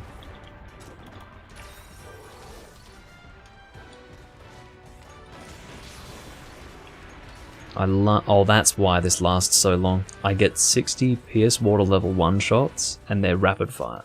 And then if I somehow manage to use all of that in the hunt, after PS level 2, PS water level 2, I've also got just regular water level 2 as well. God, it lasts forever. I love this gun. It's the Deviant Mizutsune, Solcia Mizutsune lightbow gun. It is the best thing for water I've ever seen. In the whole series, it is by far the best water gun. So good. Oh, I love it.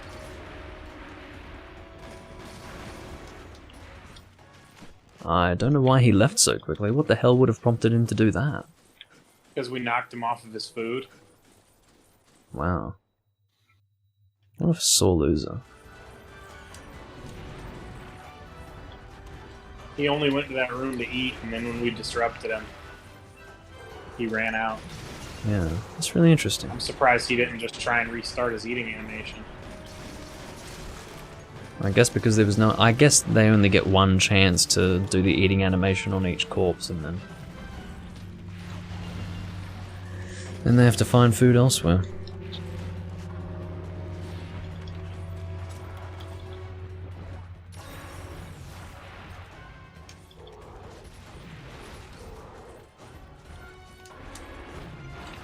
Whoop. By the way, Vernon, I will accept your friend request on Nintendo, but for some reason couldn't work out how to do that, so I will do that, since we do play together fairly often.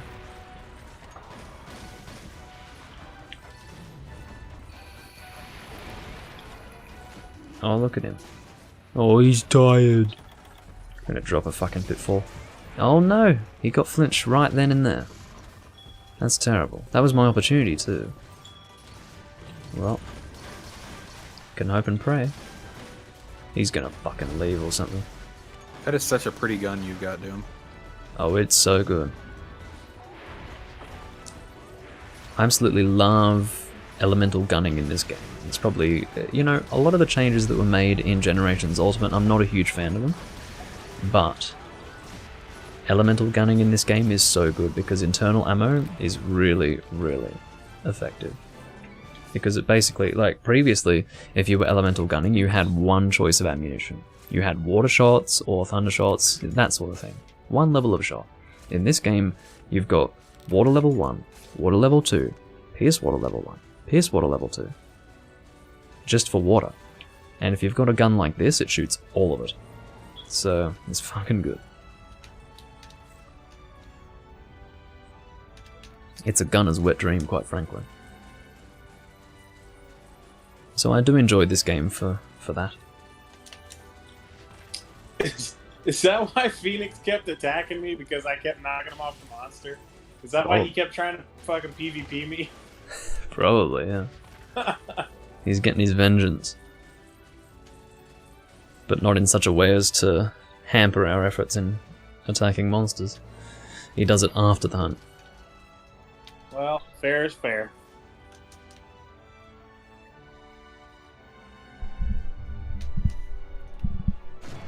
Oh dear.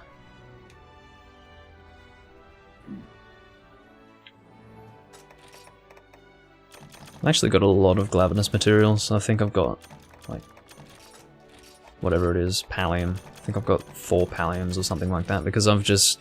Everyone wants to fight Glavenus in this game, and I understand why, but... Yeah. I've generally got a decent amount of Glavenus.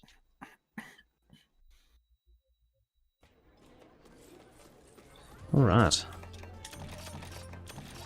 So after that, I think we're moving on to Mizutsune. I think it's called It Takes Mizutsune to Tango. I think that's the name of the quest. No, it's Water Kerfuffle.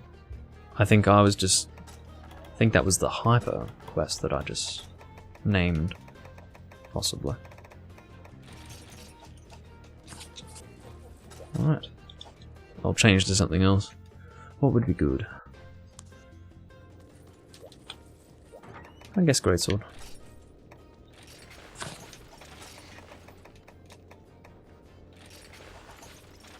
I don't want to talk to him. Thanks, though. No! I don't want that. I don't want that.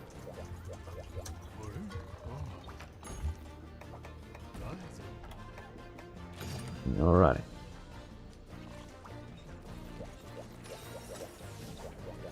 You still there, Ethan? No.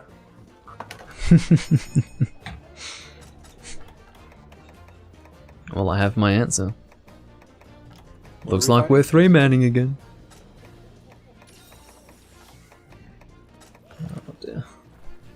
I don't know how effective Weakener is. I've always wondered how effective it is, because by definition it weakens the monster, but I wonder how much. I wonder if it's even noticeable. It does not, by definition, weaken the monster. It, by definition, gives you a greater chance of running into a less powerful one. That's true, that's true. And I wonder how much less powerful it is. Usually it's like 500 health points or something. Probably. My question is it in the form of a monster with less HP, or is it in the form of a smaller monster with HP? HP, less attack, less defense? Like, well, one of the urban legends of Monster Hunter was that the size of the monster actually was directly proportionate to the health of the monster. That's actually not true. But let me actually check. So it says large monsters encountered on quest have an increased chance of being weaker than normal, which I think would relate to health. So, because weaker, I think if it were powerful, it definitely, like if it were the word power, I think it could definitely relate to the offensive capabilities of the monster, but if it's weaker, then I would say it would be health. But I just wonder how much more. I'd say 500 is a good guess. Oh, I'm a soapy boy. I should really be able to wash this off in the water, but I can't. You'd think you'd be able to, wouldn't you? That's a good point. Yeah, all you're doing now is lathering it up. Oh dear. Looking like a college girl at a car wash.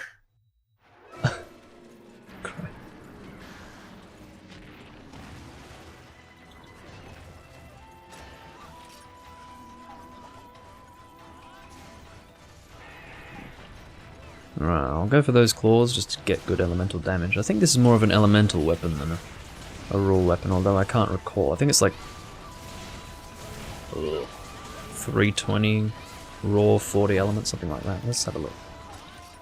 No, 340, 22, so it's kind of the opposite to what I said. Interesting. That was a big bubble. I do like that attack he does. You know, this Mizutune is cool and everything, but he doesn't do slides. I think the slide was cool. It wouldn't really feel natural in this game, though. I think that was a great idea to make it so that... It's gotta be difficult for him to slide on a dry, sandy beach anyways. Not if he's got all that bubble shit going on. No, I think that it would make sense if he was in like a swamp where everything's already slick and bubbly. Guess so. He can make What am I looking like his superpower. Oh, Ethan. What? You disconnected again. What's happening with Okay, your if internet? if I can't, I don't know, but if I can't play, I'm just not gonna play. That's a real shame.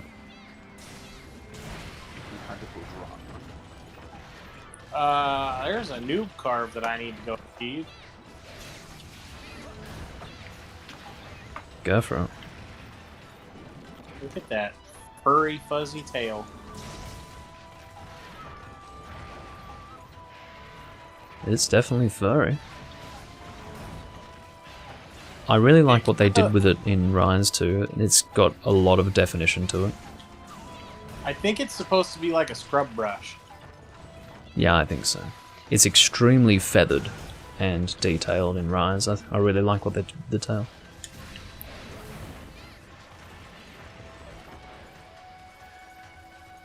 I really do appreciate some of the newer monster designs.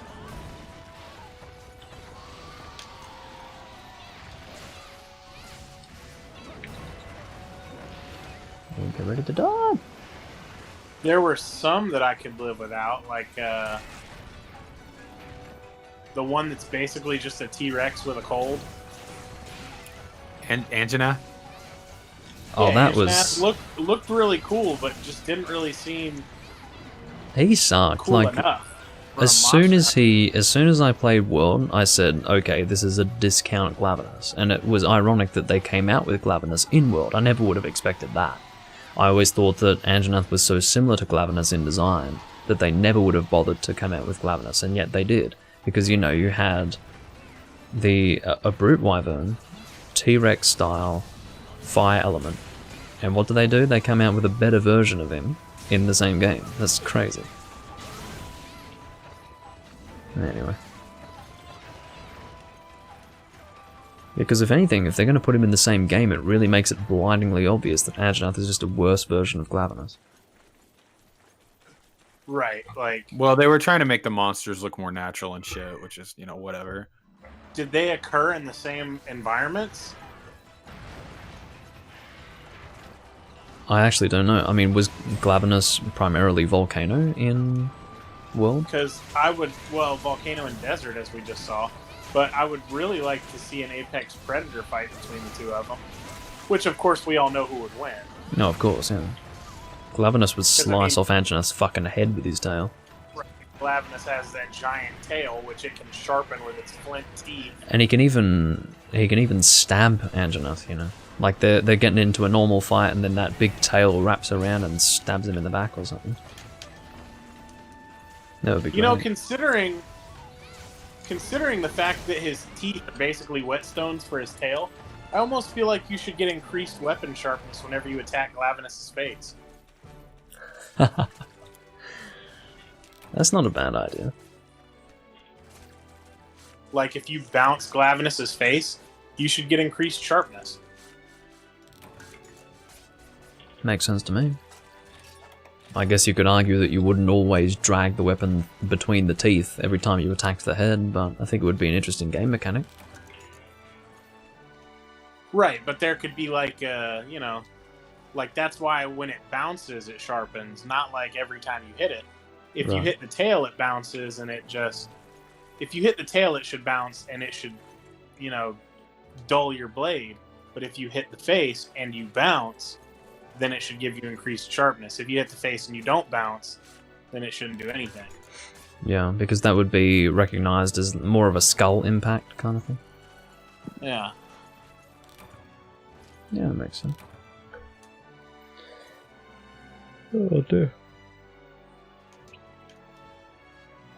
How many more quests were you guys willing to do? I think Ethan's probably done since it keeps kicking him out. Yes, sir. Yeah, that's a shame. I don't know why that's happening. You'd think if it would be happening to Ethan, it would be happening to Tyler, but... I guess that's proof Ethan's internet isn't quite as stable as we would hope. Don't talk about my internet like you know my internet.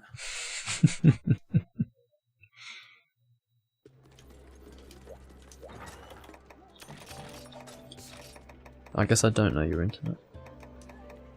But I mean, if you guys want to roll over to, you know, the old MC... I suppose we could do that. I think I mean, we're 3 hours and 40 minutes in here, so, I think we might call it a stream. I think we've done well. We've probably got you most of the way through Hunter Rank 11. We've managed to upgrade your Rust Razor armor set at least one level for each individual piece. And we also got Ethan his Thunder Sword and Shield, so I'd say we definitely achieved quite a bit in this recording.